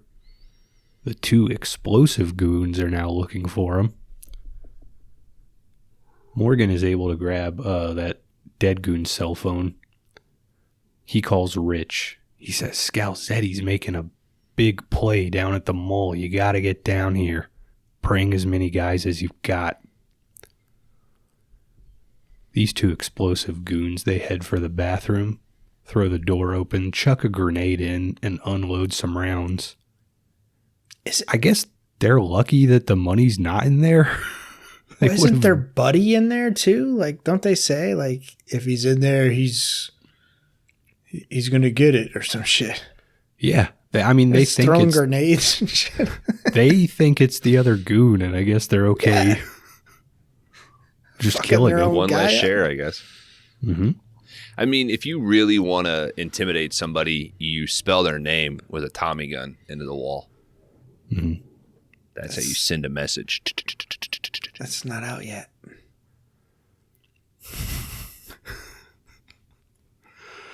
Would have been cool if, they're like, "Oh, we'll kill this guy." And he's like, "I bet Scalzetti told you to kill me." He's like, "No, I killed the truck driver." Bus driver. Yeah, but the guy has the armored truck. He's changing it for this one. Mm-hmm. Nah, dude. You don't fucking change cinematic perfection. You must write for SNL. The other day, we watched Jeopardy. We finished an episode of Jeopardy, and All My Children started after that, just auto-played. And I thought it was an SNL skit. And my wife's like, "This is the show." And I was like, "Oh, shit. Like, this is not a SNL skit?" She's like, "No." I was like, wow. Anyway, Caroline's still alive. She came out of the coma. Damn. Yeah. What is she, Cool. like 85? 99. She's doing like a it's like a blood transfusion plus like Well, she can fruits and afford it. vegetables Did her dad only, rob you a know. mall? He's got money. So this was like 4 days ago, and you've tuned in to each episode after. I'm all in. Mm-hmm. That's how they get you, dude. She had an affair while in the coma. It's crazy. My name's Buck. Please stop hitting me. What an experience, man. I had a blast. Did you enjoy the whole bloody affair? I did. And I Is got it up that- when the credits started, and I walked out, and I got a lot of looks. I was like, my buddy told me I don't need to stay. You should have said that. You're like, look, guys, you don't. Is it that different from just watching part 1 and then part 2? It honestly, when I watched, I was like, that went by way quicker than I thought. Yeah. Like it was going to happen. So I think that I was always pretty. I don't know. We can go into the whole Kill Bill thing. I was always down on 2. Like 2 is all right, whatever. To me, I always liked 1 more, but I think that helped, like with it flowing in. But like I said, it went by like super quick. I was like, holy shit. I think, I don't know. I think we do the, spoiler alert, we do the daughter reveal. I think we watch the movie. She puts her to bed. She goes outside to talk to Bill, and it happens. I don't need the Superman thing. I don't need her going to Lisa Lopez or whatever. We got 20, 30 minutes there that we could have saved. I think she should go right outside, talk to Bill. They do their little exchange. She hits him, and that's that. I've always had an issue with the end. That overall pacing does seem weird. It does. Because one is framed, it's structured in that massive buildup to Crazy 88, the O-Ren, and then that cliffhanger. So I completely agree with you. That flow does, but at the time, now the Superman monologue is just like, this is so tired because we've heard something like this so much. But I agree. And then especially because spoilers, what was the original opening for 2 is trimmed off. She gets to Esteban much faster.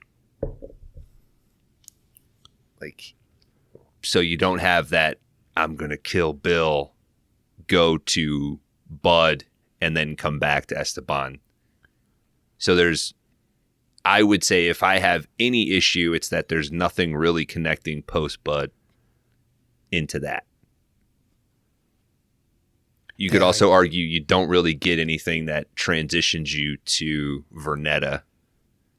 Like, he just does that for the sake of the build-up. But it was really odd. Like, it's always stuck out to me, like, that they show that Oren's already scratched out. But I still love it. It's still my favorite Tarantino. This will become the new way, or like the way to watch it. Yeah, it's still fun. Like I said, it went by like that, and I was like, God damn, it was a good time. So, Okay. Quran, still going on. They're talking about a physical release for it, so I don't own either part. So I guess if they do, I might just pick that up. Also, I'm sure I'm not the first guy to talk about this. This was, watching it in this way, what really hit for me was how every member of the Viper squad was some element of a revenge story. Like O-Ren she is the product of a successful revenge tale and then doing it to somebody. Like Vernetta was her if she would have gotten out. Elle is her replacement, obviously, who's like jealous of this gap that I never got to fill. And then Bud is like the conscious, like logical awareness of like, this is all fucking stupid. Like the way that the layers of it was the first time that it just hit, where I felt more guilty for all of them than I had in the past, if that made sense. Yeah, I think I definitely got more emotional this time with the reveal that hit me a little harder. And then when Bud says she deserves her revenge, and I was like, God damn, like, was he a good actor? And I was like, I think he was a really good actor. Because when he says that, I was like, God, fuck. Like, that girl deserves her revenge. Not in El Paso one. Got me $250 for it. And he still has it. And you're like, God damn it. That's the other thing, too. Carradine, fucking incredible. Yeah. It's like do Kung Fu, but you're Bill. He just created... I don't know. There's such little there, but that's what people remember him now. Like, he's Bill. Mm-hmm. But it's just such a small... It's not huge. It's not a huge role. He's not there a lot. It's crazy. It was almost Dick Tracy, too. Fuck. You better have that yellow fucking duster on. All right, we're in the middle of fucking Christmas. Calling Bud on his fucking little watch. Mm-hmm. Get out of the docks. You stayed up on your sword play, kid? All right, back in the hostage room. Just cutting a fucking pork chop for the kid. The samurais. Little girl says she needs to pee. Cat starts screaming. Scalzetti comes in. He's like, all right, you can go to the bathroom. He clocks Cat. He's like, you know what? You're coming too. I could use you. Up above, Morgan rappels down on these explosive guys. He's got them at gunpoint. They drop their weapons, but one of these guys pulls the pin on a smoke bomb. Morgan yells, what the hell is that? One of these guys answers, I had beans for dinner. That's good stuff. My note was Kron capitalized that in his notes. That's the kind of joke I would write on a punch-up for somebody. Scalzetti calls. He says, how many of my guys have you taken out? Morgan says it's about to be 4. But Scalzetti puts Cat on the radio. She says, Morgan, he's got me. And guys, we fade to a commercial break and a pee break.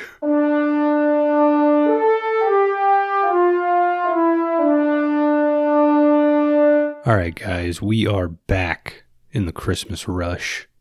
Morgan is preoccupied with this phone call, which allows these goons enough time to pick up their guns. We got more shooting, more running. One of the goons tracks Morgan to a video camera and DVD player store. He realizes Morgan has the drop on him, so he pulls the pin on a grenade, yells, flame on, gets shot twice, and then is exploded by his own grenade. Scalzetti and Morgan radio back and forth. Morgan says, I've already got the cops on their way. You're done. God, Scalzetti says, Die Hard. This is... Yeah, it's a Die Hard ripoff. They slapped this together, threw it on TBS, and said, "What? Baseball's off. What else are they going to watch?" it had to be during like a Die Hard marathon. Well, why would you would do Die Hard 1, 2, Christmas Rush, Die Hard 3? No, you do Die Hard 1, 2, and 3, and then at 7 would be Christmas Rush. Prime time. Well, it's their product, so. Honestly, though, Die Hard is a genre now. I don't like all that. It is, though. I mean, Under Siege, Sudden Death.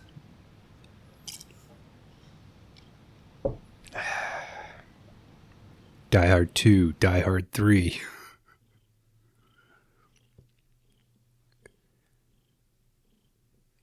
Live Free or Die Hard. I've never seen the other two. Die Hard Another Day. With Russia from Die Hard. What's the last one called, Bones? Live Free or Die Hard. I already said that one. And then... Don't tell us, Bones.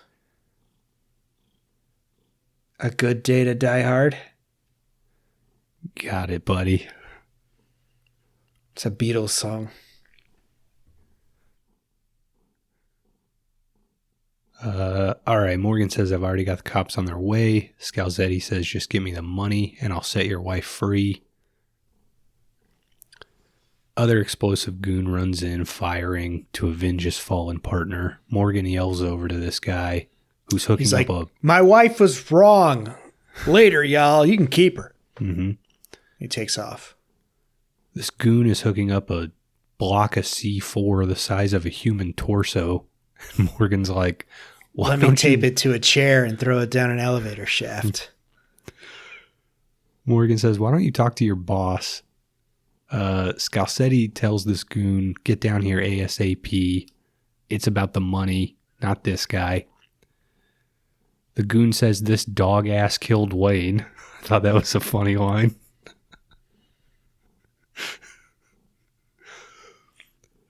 Scalzetti says, don't worry, I got his wife. This guy's going to play ball. Scalzetti tells Morgan, you got 2 minutes to get me my money or I'm going to put a bullet in her. You think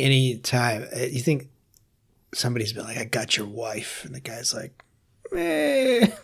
Yeah, we had a fight this morning, so I don't give a shit. You're going to have to, punch it up a little. Mm-hmm. $12 million will buy me a lot of new wives. I could start a brand new life. Back down below, Kat says, what do you even need the money for? And then she says, oh my God, it's your son, isn't it? He's the dying boy in the music class. Her having this knowledge alone seems like a clear HIPAA violation of some sort. She's fucking telling everybody.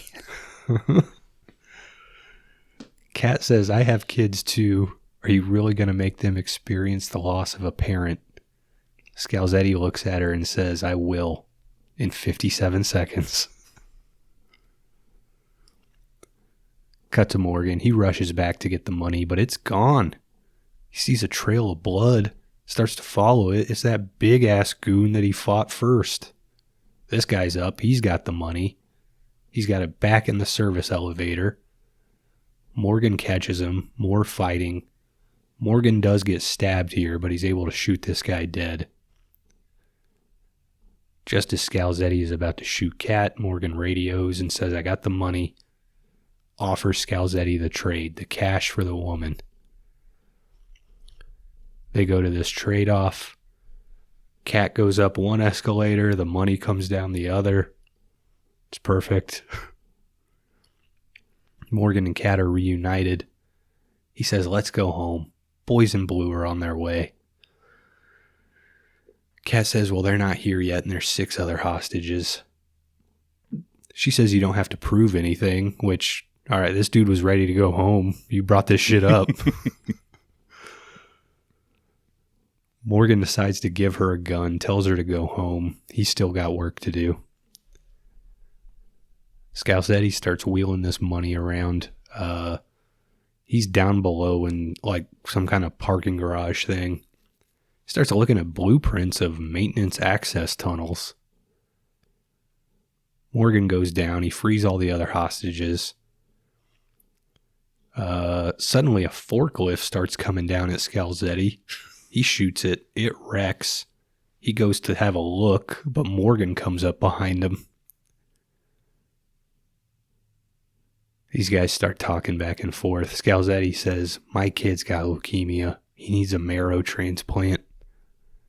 Just let me take a bag and walk away. I don't need all of it. He says, take a bag for yourself. Tell him I took 2. You could be rich and you'll still be a hero. Dan's taking this deal, right? It's a good deal.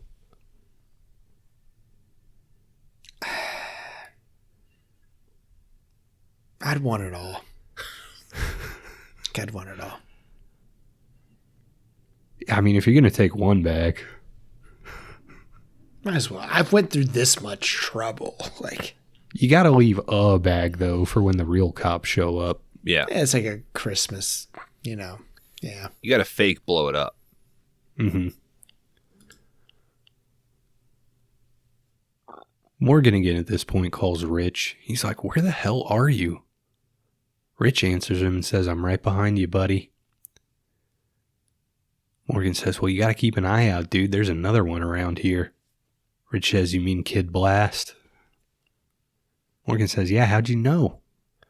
Morgan turns his head and Rich and Kid Blast are standing next to each other. They got a gun on Morgan. Son of a bitch. That's a good name, though, Kid Blast. Mm-hmm. That's pretty good. Yeah, it's a good movie. They had that bean joke earlier. Movie's got it all, dude. Scalzetti gets back to work. Rich tells Morgan, take a walk. Rich says, I didn't want to do this, but you ruined the perfect score. I'm sorry, man. You gotta go. Just as Rich is about to pull the trigger, another gun is fired, guys. It's Kat. She didn't go home at all. More action stuff here. Rich gets shot by Morgan. Scalzetti and his goon blow a hole in the floor. They jump down into the access tunnels. In all this crazy stuff going on, Scalzetti is able to grab Kat. They take her to the tunnel where they have some go-karts waiting. And Go ahead. Sorry. They load these things up with the money and take off. What were you going to say? When Kron says go-karts, these are the go-karts of a 10-year-old. They are... It's comical, man. This is not the first time we've had this. No, Masterminds. Okay, that's what I was like, I think it's Masterminds. Yeah, they don't have any of the fun Scream 2 video game stuff, though, in this one.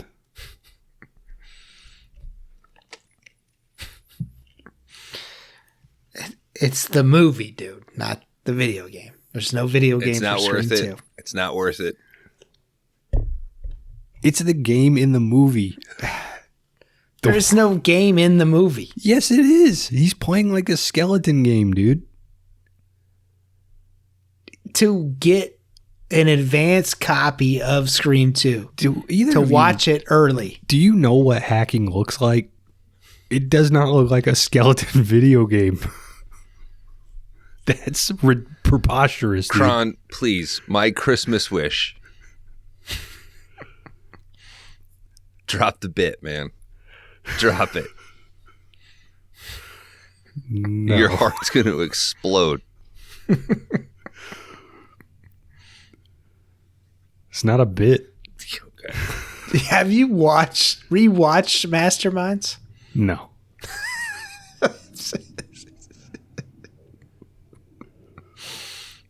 It needs a nice 4K. Mm-hmm. Big box with a book. I need to contact that director. He's like, that's the question you're asking me. What if you contacted him and he's like, yeah, it's the video game. I think it's pretty fucking obvious. I'll be like, Seems sir, about right. you need to come on and explain yourself, please. Morgan finds the big hole in the ground, hops down, takes the third go-kart. Everyone's having a good time carting through the tunnels. Kid Blast throws a grenade back. This causes a bunch of rubble to come down in front of Morgan. He's trapped. Morgan calls 911, but you can't get a decent signal down there in those go-kart mines. Morgan takes his cart, turns it around, starts driving. I guess he's just given up. Just cruise around down here. This is where you would expect to see rats. Yeah. My thought exactly, dude. Probably knock a half point off this thing because it just doesn't feel like Chicago, you know?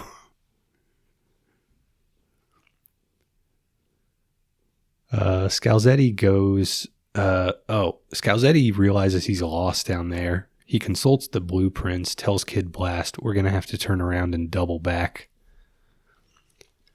Morgan is having... It's a fucking straight tunnel. Like, there's different paths and shit. It's twists and turns, you man. You can't see shit. It's a labyrinth down there, dude. Morgan's having fun up ahead of these guys, just go-karting around, finally free of the old ball and chain. But he starts to hear the other golf carts coming up on him. He decides he's going to be a cop again. Eventually, he's able to spot Scalzetti driving around. He's chasing him. They go by another cart, and Kid Blast is dead, shot in the head. I don't think these go-karts go so fast that you couldn't just run up on him quietly. Mm-hmm. What do you think top speed on one of those is? 24 miles an hour. I mean, 16. I was going to say like 13. I mean,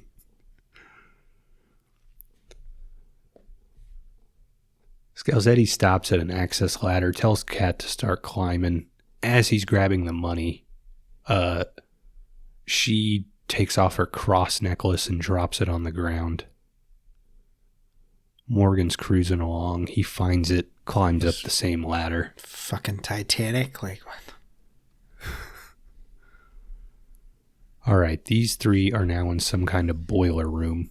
Morgan finally gets through to 911, reports everything. Is this a cross of the Trump's press secretary, Caroline? It kind of looks like that, yeah. She probably saw this movie at a formative age. Tits are done by the same guy. She was 19, curled up next to her 55-year-old husband. She probably watches this when she gets like the lip injections. Mm-hmm. Takes her mind off it. Scalzetti hears the phone call, takes a shot at Morgan. We see the dispatch calling through to every cop, saying there's some shit going down. These two cops in a squad car throw their entire meal out of the window, do a dramatic U-turn, and head for the tunnels. Cop bitch just snowballing on 5 years of podcasting.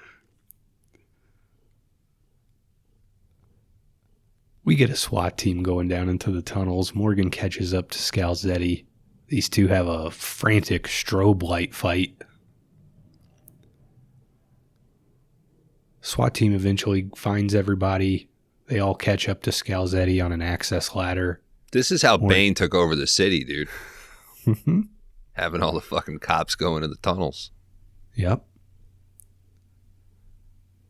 If somebody would have just trapped him in there, the real plan could have started. The whole Scalzetti thing was a grand diversion. Good thing that charismatic Matthew Modine was left behind. Mm-hmm. What is it? Scalzetti? Scalzetti. Scalzetti? Does sound like a Batman mafia name. Mm-hmm.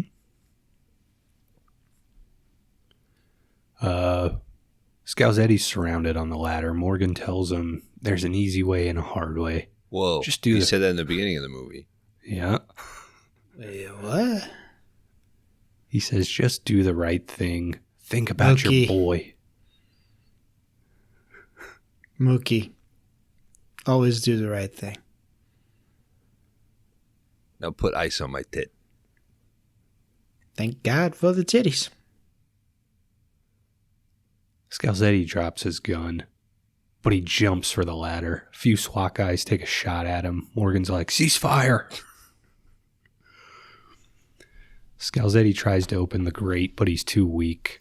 We see a boat waiting right on the other side. So close.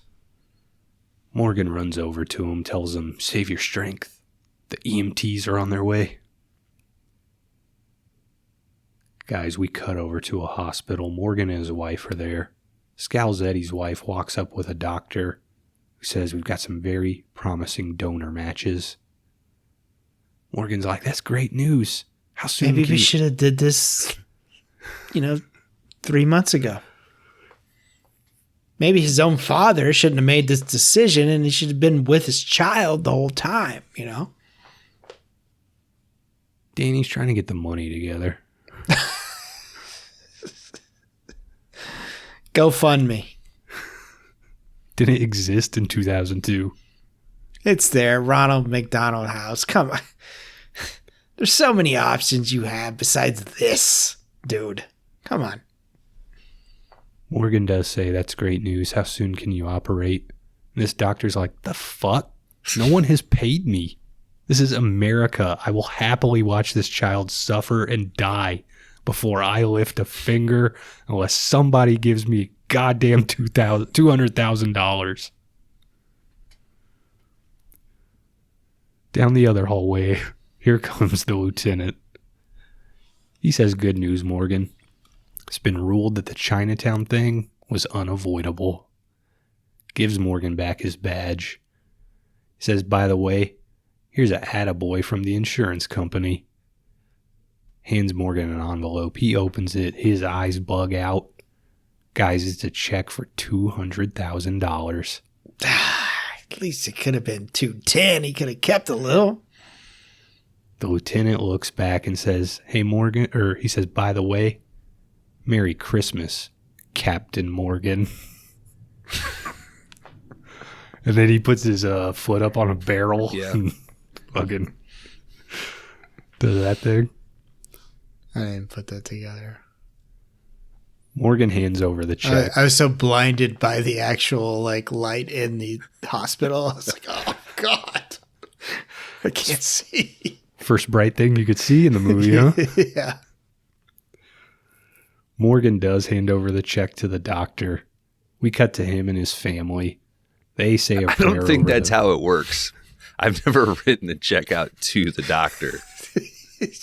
Well, He's it's not got to even- cash the check. The check's not made out to the doctor. It still says, pay to Morgan, whatever. Captain Morgan. Mm-hmm. I think you can endorse a check, though, and that makes it there's some way you can sign the checks that make it. You can sign it over, yeah. But Yeah. Cut to Morgan. He's at home with his family. They say a prayer over the food and cut in to the Christmas feast. And guys, we roll credits. That was Christmas Rush, A a.k.a. little dry. Breakaway from 2002, directed by Charles Robert Carner, a TBS movie. Dan, hit me with that research. Hey, Christmas Rush from 2002 was released December 1st of 2002. This is a TBS special. There is no budget information, no money that was brought in. No trivia as well. Good job, Kron. Made my job a lot easier this week. That month at the cinema, you could catch Wes Anderson's worst movie, The Royal Tenenbaums. You Wrong. could catch not another teen movie. How much shit on these walls, Ray? You could also catch Ocean's 11, the remake. with George Clooney. All bangers so far. Mhm. And Tom Cruise's Vanilla Sky, Mr. Cameron Crowe. It's okay. It's not dog shit. Dude, they shut down Times Square for 5 minutes. Mm-hmm. Yeah, you might see that coming up. Never know. Walk out and spin around. Two guys might have that rated as a 3.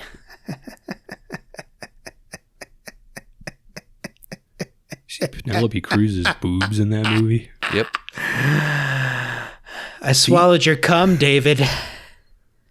That means something. Anyway, that's it. That's all I got. Cool. Guys, I'm going to give this a 3.0. Really? Yeah. Reluctantly. Why? I mean, it's a bummer to be like, oh, here's this Christian diehard TBS movie.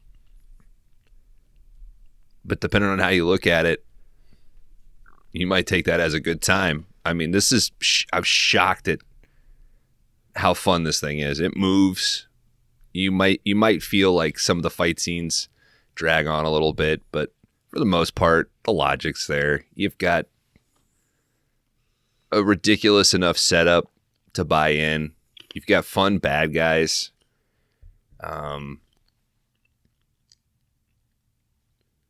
It's also very satisfying when they leave in those commercial break cuts and you're just like, oh yeah, I'm reminded of how acts are supposed to work. Mm-hmm. You know, Dean Cain is a piece of shit. Eric Roberts continues to just work, man. The guy works. I don't ever feel like he's bad.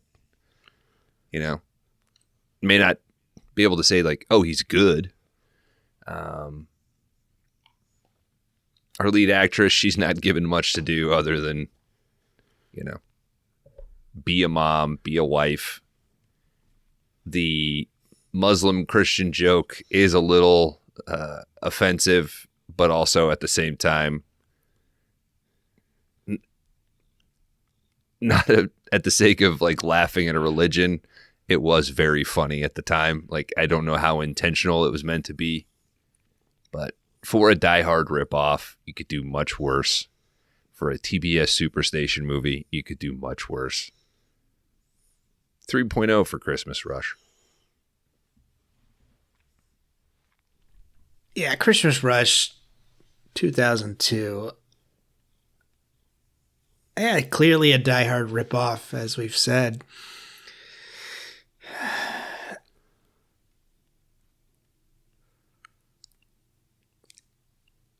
It's not terrible. It's a one location movie at a Sears that they're going to shut down here eventually. I mean, it's okay.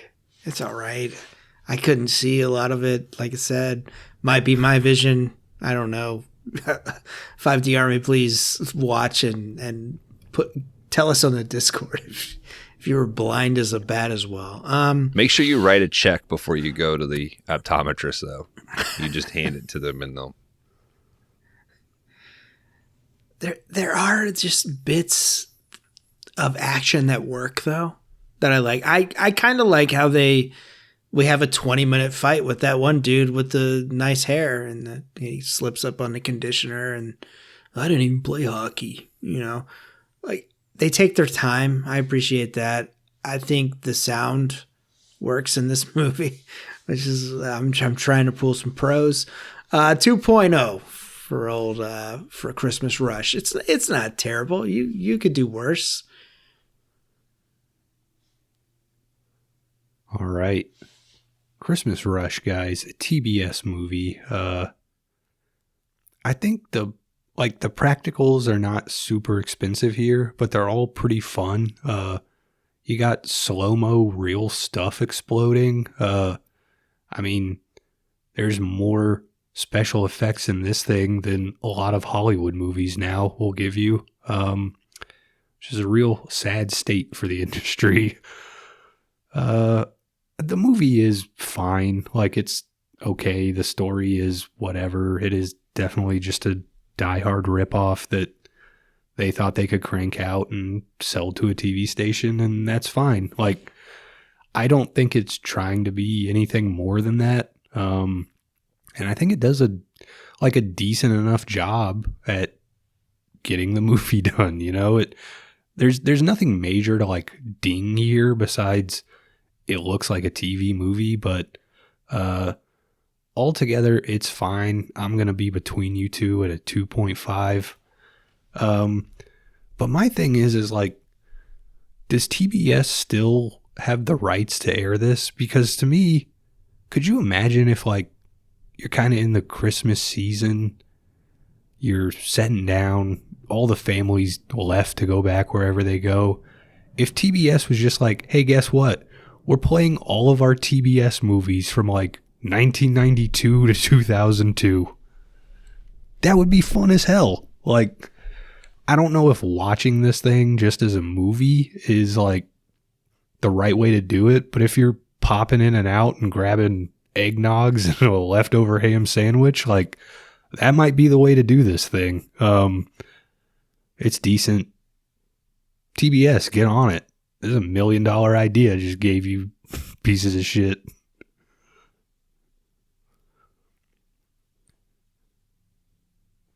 What else we got here, Dan? Well, that was Christmas Rush from 2002, our Christmas special. Merry Christmas, Happy New Year's, Happy Holidays to whatever the fuck you celebrate. Thank you for listening, 5D Army. If it's your first time listening, welcome. We apologize in advance. Yeah, welcome, Christmas Rush heads. Yeah. What we do, you know, Christmas time, end of the year, 2025 here. I like to wrap it up a little bit with maybe our best movie that we've seen in 2025 and our best discovery of 2025. And so let's dive into that. And you know what? I think I want to hear from Cron Howard first. Tell me what the best movie of 2025 was, Cron, in your opinion. All right, dudes, you guys both definitely got to the movie theaters more than old Cron did, especially coming down the stretch here. Did not get to see Begonia, wanted to check that out. Didn't get to see, what's the PTA? One Battle After Another. One Battle After Another. I'm probably leaving out another 9 to 10 films that I wanted to check out. I will give a quick shout out to Eddington, movie I liked a whole lot. Continue to think about it, but I think I'm going to go with, I brought a prop here. We got Weapons. This is probably the funnest time I had in a theater all year. Movie just moves, man. It's one of those where I walked in, felt like I was there for 30 minutes and the movie was done. Got some sad stuff in there, but the ending pays off in a huge way. Weapons.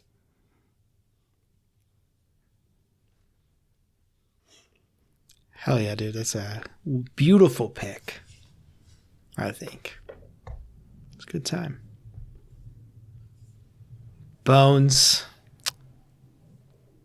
What do you got? Man, you know Weapons was my number one movie of the year. But in the sake of diversity, goddamn, I hate to, Cron talking about being able to get out to the theater.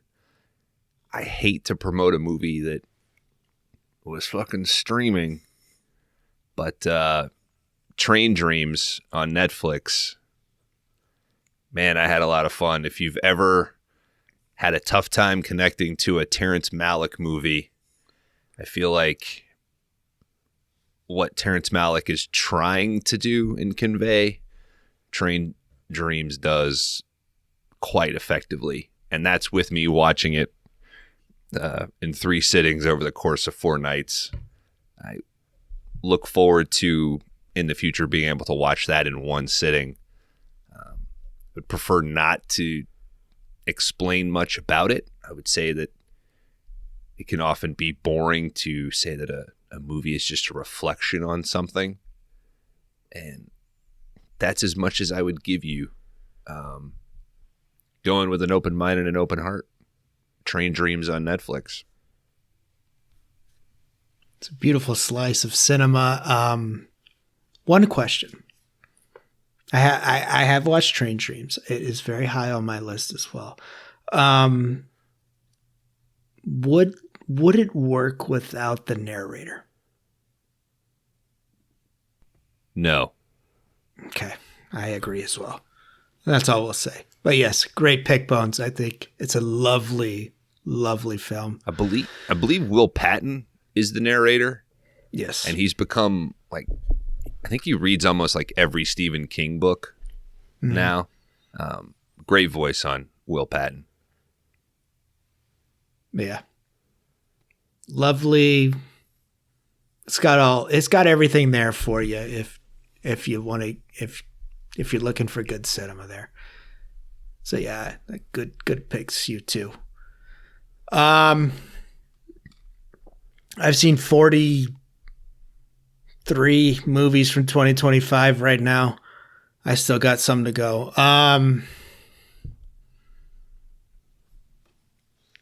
I can't get out of Eddington. I can't get out of it.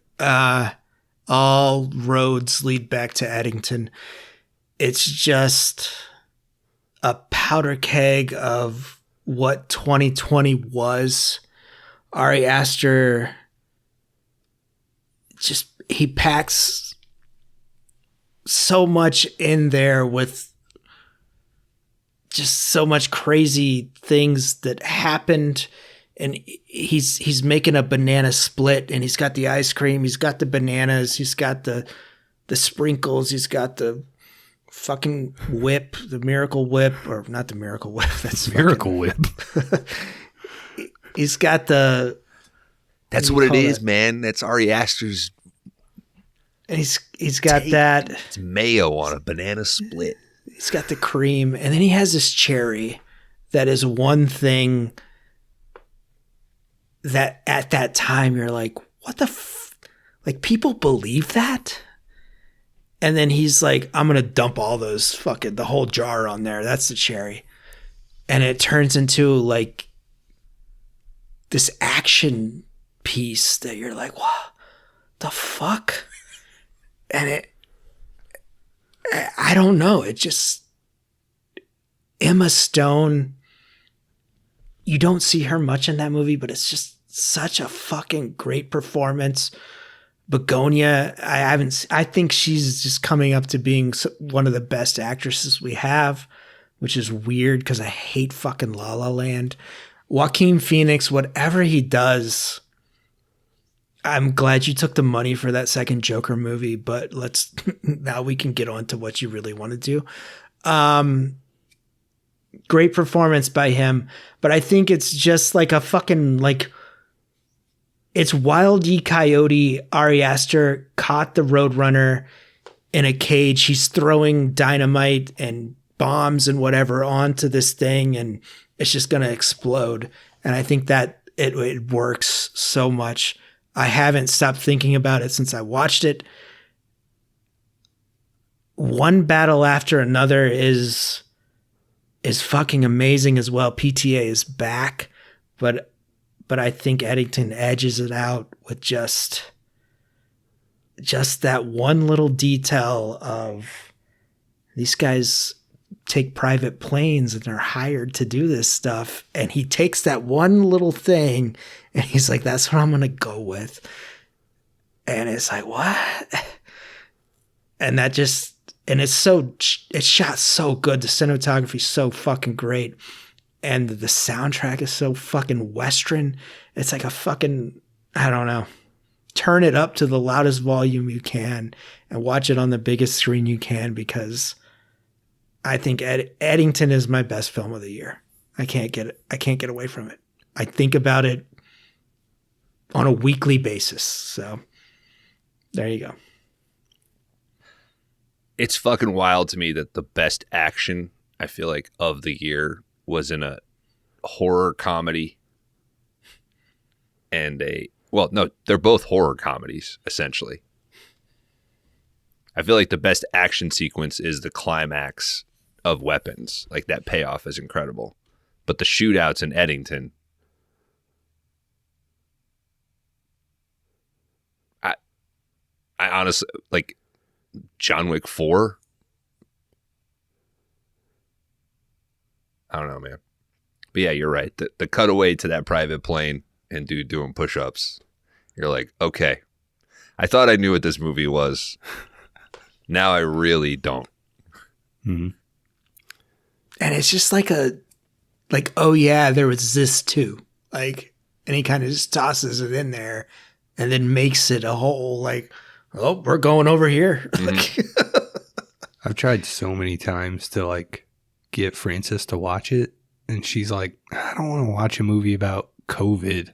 Like, that was a bummer of a time. And I'm like, well, it's really about like now. Like, the movie's about now and how everything got fucked up. Yeah. It's South Park in its way of like, oh, you think I know you think you know what side I'm on?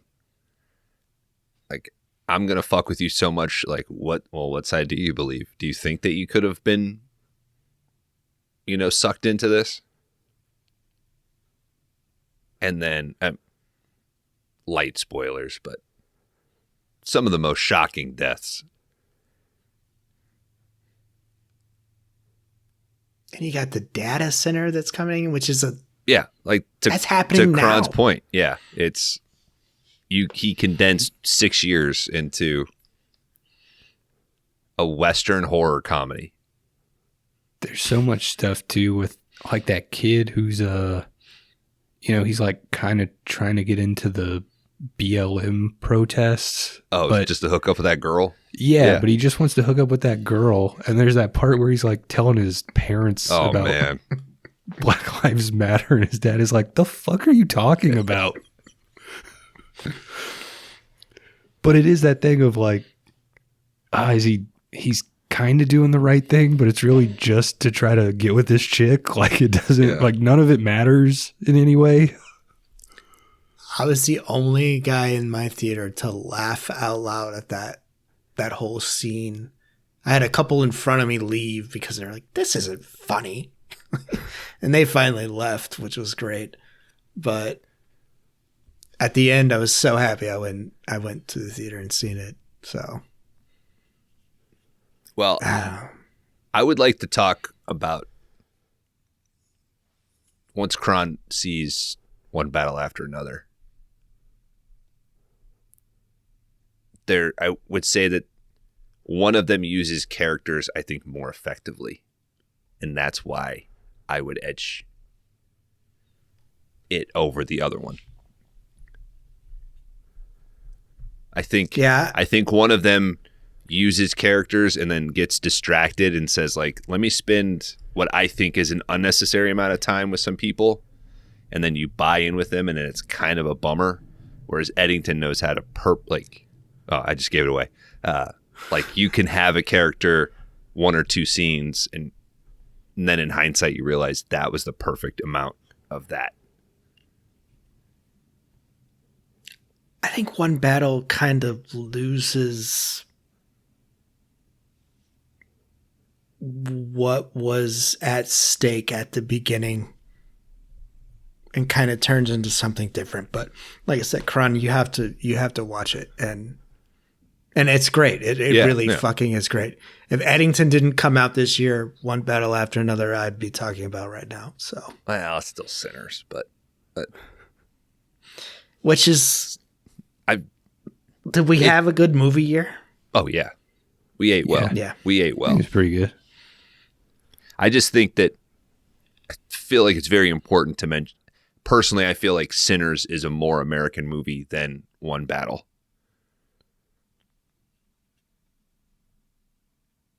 That music. Eddington is more of the now America. Sinners is the story of America, I feel like.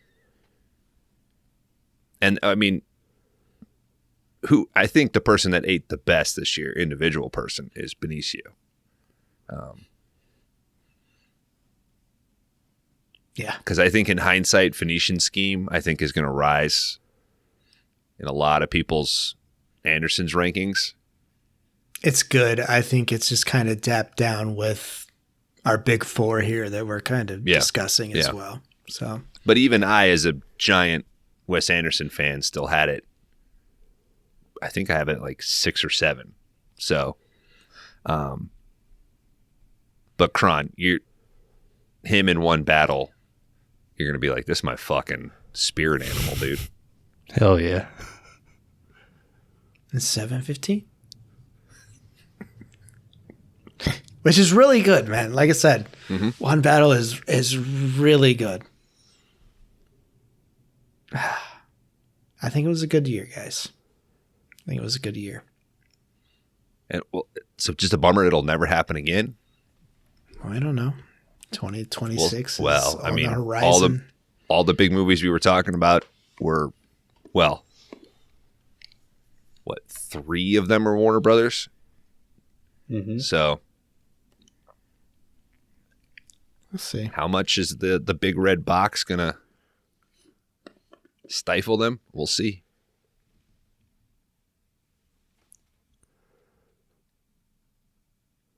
All right, guys. Well, there you have it. Weapons, Eddington. If you haven't seen them, Train I Trains. don't know what the I went with Train Trains. Train Dreams. That's true. Yes. Sorry, Bones. Weapons, Train Dreams, Eddington. You can't go wrong. Make it a triple feature if you haven't seen them yet. Flip that order. Yeah. Cron Howard, best discovery of 2025. This could be a movie from 1936 or 2024. What is it? Tell me. All right, real quick. I did finally, because it finally got a U.S. release in decent quality, got to watch City on Fire, which was some of the Hong Kong stuff they started to bring over. Movie I just always wanted to see, I'd always heard about. It is good, heavy action, but that's not the one I'm talking about. I brought 2 over. First one I'm going to go with is Two-Lane Blacktop, directed by Monty Hellman. You can call me Criterion Kron if you want. This is a good-ass movie, man. It is a movie about car racing where car racing is the least important part of the film. Really just about these guys kind of drifting through life and trying to figure out what the fuck they should be doing. Really good stuff. I thought that one might be, too Criterion Dan leaning. So I had seen bits of this movie, but not until this year did I fully watch Slugs. Had to get an animals attack thing on here. Movie is fucking fun, dude. Like, I can't imagine them not having a good time making it. It is super goopy, super gory. Killer slug movie, man. It's fun as hell. Like, just the premise alone, I was like, I'm in on this thing. Finally watched it. Just one of the best viewings I had all year. So there you go. I guess I'm splitting it between Two-Lane Blacktop and Slugs. Hell yeah, dude. I don't know if I've seen Slugs, so It's good, dude. I might have to check that out. Guy eats a salad, gets a fucking slug in it. It's wild. It's a good time. It's everything you want from like a cheesy 80s horror flick. I hate when you buy those salad kits from the store. They don't even last 2 days before all the slugs are bad. Mm-hmm. It's like, Sure to eat the slugs. I don't know how to use this crisper in my fridge.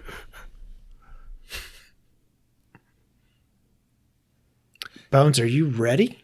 Sure, man. I will also double dip because these are both adaptations of a classic story, The Mutiny on the Bounty.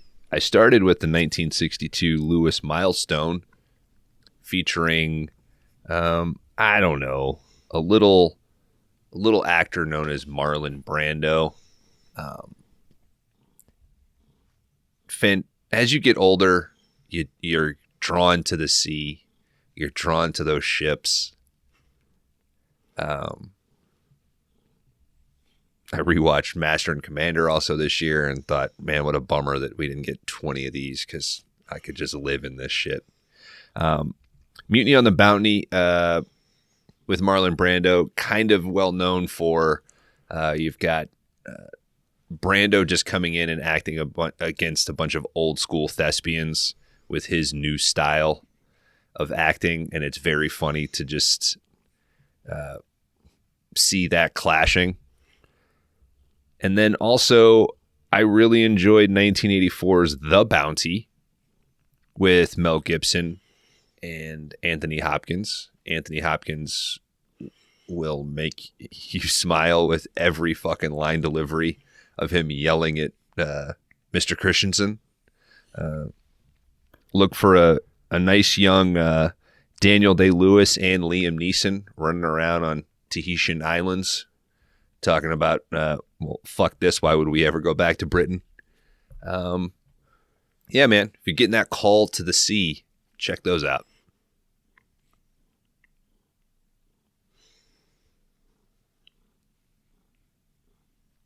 Hell yeah. All right. I think we've talked about this before, but 1990 Ghost. Never seen it. Decided to watch it this year with the lady, and we thoroughly enjoyed it. So, Patrick Swayze, R.I.P. But yeah, Ghost, and I did check out from 1973 Paper Moon. I had never seen it before, and really enjoyed that one as well. So, you guys got a pottery wheel in the basement now, right? Yeah, we've been recreating that for a while. It's good. Do you get dizzy laying on your back spinning around? I mean, I hop on it sometimes. Oh, so you face down? Yeah. She's like, your butthole is no stinky. Oh no, that's the Top Gun song. What is it? What's the Ghost song?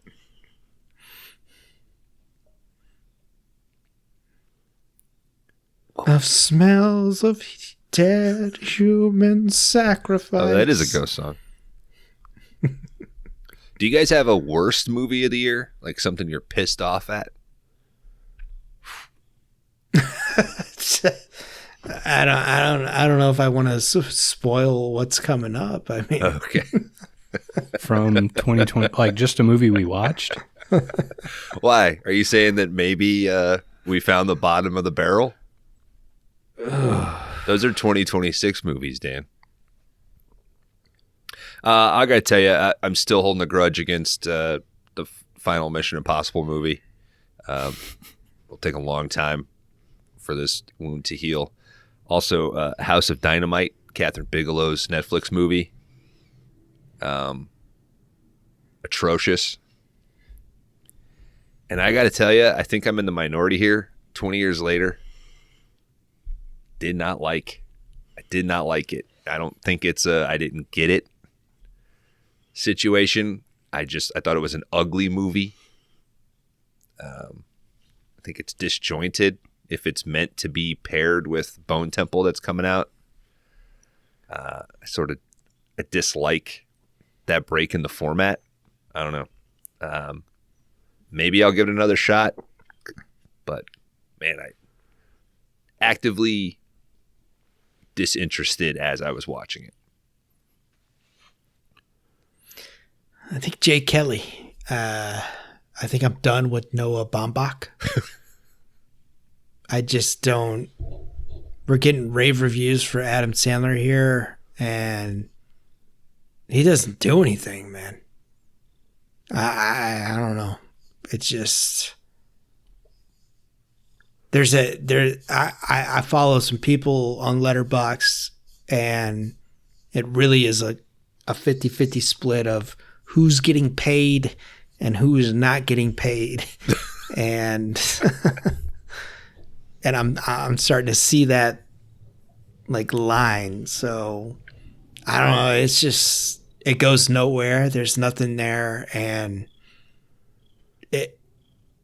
there's so much Peacemaker, George Clooney, and the final little, it's just a thank God we have George Clooney, which I've never seen the Peacemaker, and the final thought I had was maybe I need to see Peacemaker. I don't know, but like I got Michael Clayton, I'm good with that. So, but yeah, I don't know. Jay Kelly is terrible, guys. Don't do it. I think I'd echo what Bones said about Mission Impossible. Like, I think I liked it probably more than him, but the last two are just a noticeable dip in quality. It's still fun to me, but, you know, I'd much rather watch from, like, any of the other ones. I mean, I think I would revisit, you know, 1 through 6 before I jump back into either of these last two. Like, multiple times I would watch them. And then another watch that I had, so this is not a new movie, but one of the like Vinegar Syndrome sub-labels released Iced, which was like a movie that I'd always read about as like, this is a lost on VHS. And then if you ever, you know, like found it on VHS, it'd be super expensive. It's like a snowbound slasher kind of thing. But so I was hyped to see it. And then when I finally watched it, I was like, well, it's really not anything more than the premise would lead you to believe. You know, there's just nothing really there to be like, oh, it's a lost treasure. You know, it's just kind of, it is what it is. But I mean, that movie is fun enough. Like, it's fine, but I probably had just hyped it up in my head as like a, you know, piece of media that would never surface on any kind of home video format. So I guess MI and Iced.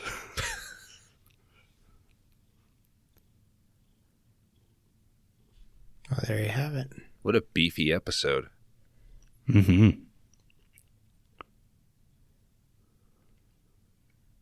We did it, though. Merry Christmas. Yeah. See you in 26. Hey, 2026 is a new frontier, new hope. Star Wars, Last Jedi, greatest Star Wars movie ever made. Eagle-eared listeners might have got some hints about what's coming. Hey, we're still working here on 5DR. We might be a little slower coming in, but we're around, all right? We've been doing this for 5 fucking years, guys. Mm-hmm. It's been a while, so since the movie Eddington takes place, we've been. Yes. Blame Eddington for us being here. Mm-hmm. But we will continue. Did Bones he introduced the. Well, this one comes out before any of that, so you'll hear about that later on. Yeah, we'll be back with Kron's category. Yeah. Mm-hmm. Another vanity project, I think. Edit that out. That's what this show is. They probably heard that if they listened to the last episode. That's not a spoiler. All right. Well. Yeah, it's too so vain. Angel Blade. Mm-hmm. Angel Butt. Don't give away the juice, dude. But hey, 5D Army, happy holidays. Happy New Year. Thank you for sticking with us here for the last 1,000 years is what it seems like. Rate, review the show. Tell your friends, tell your mothers, tell your lovers. We appreciate you. If you're new to this show, once again, we apologize in advance. Guys, anything else? Fuck ICE, free Palestine, Medicare for all. There you go. That wraps it up. We'll see you. We'll see you in the new year. We'll see you in 2026. We could give them one of these. Hollywood. Presents. Christmas. Crash and burn. Crash and burn. Crash and burn.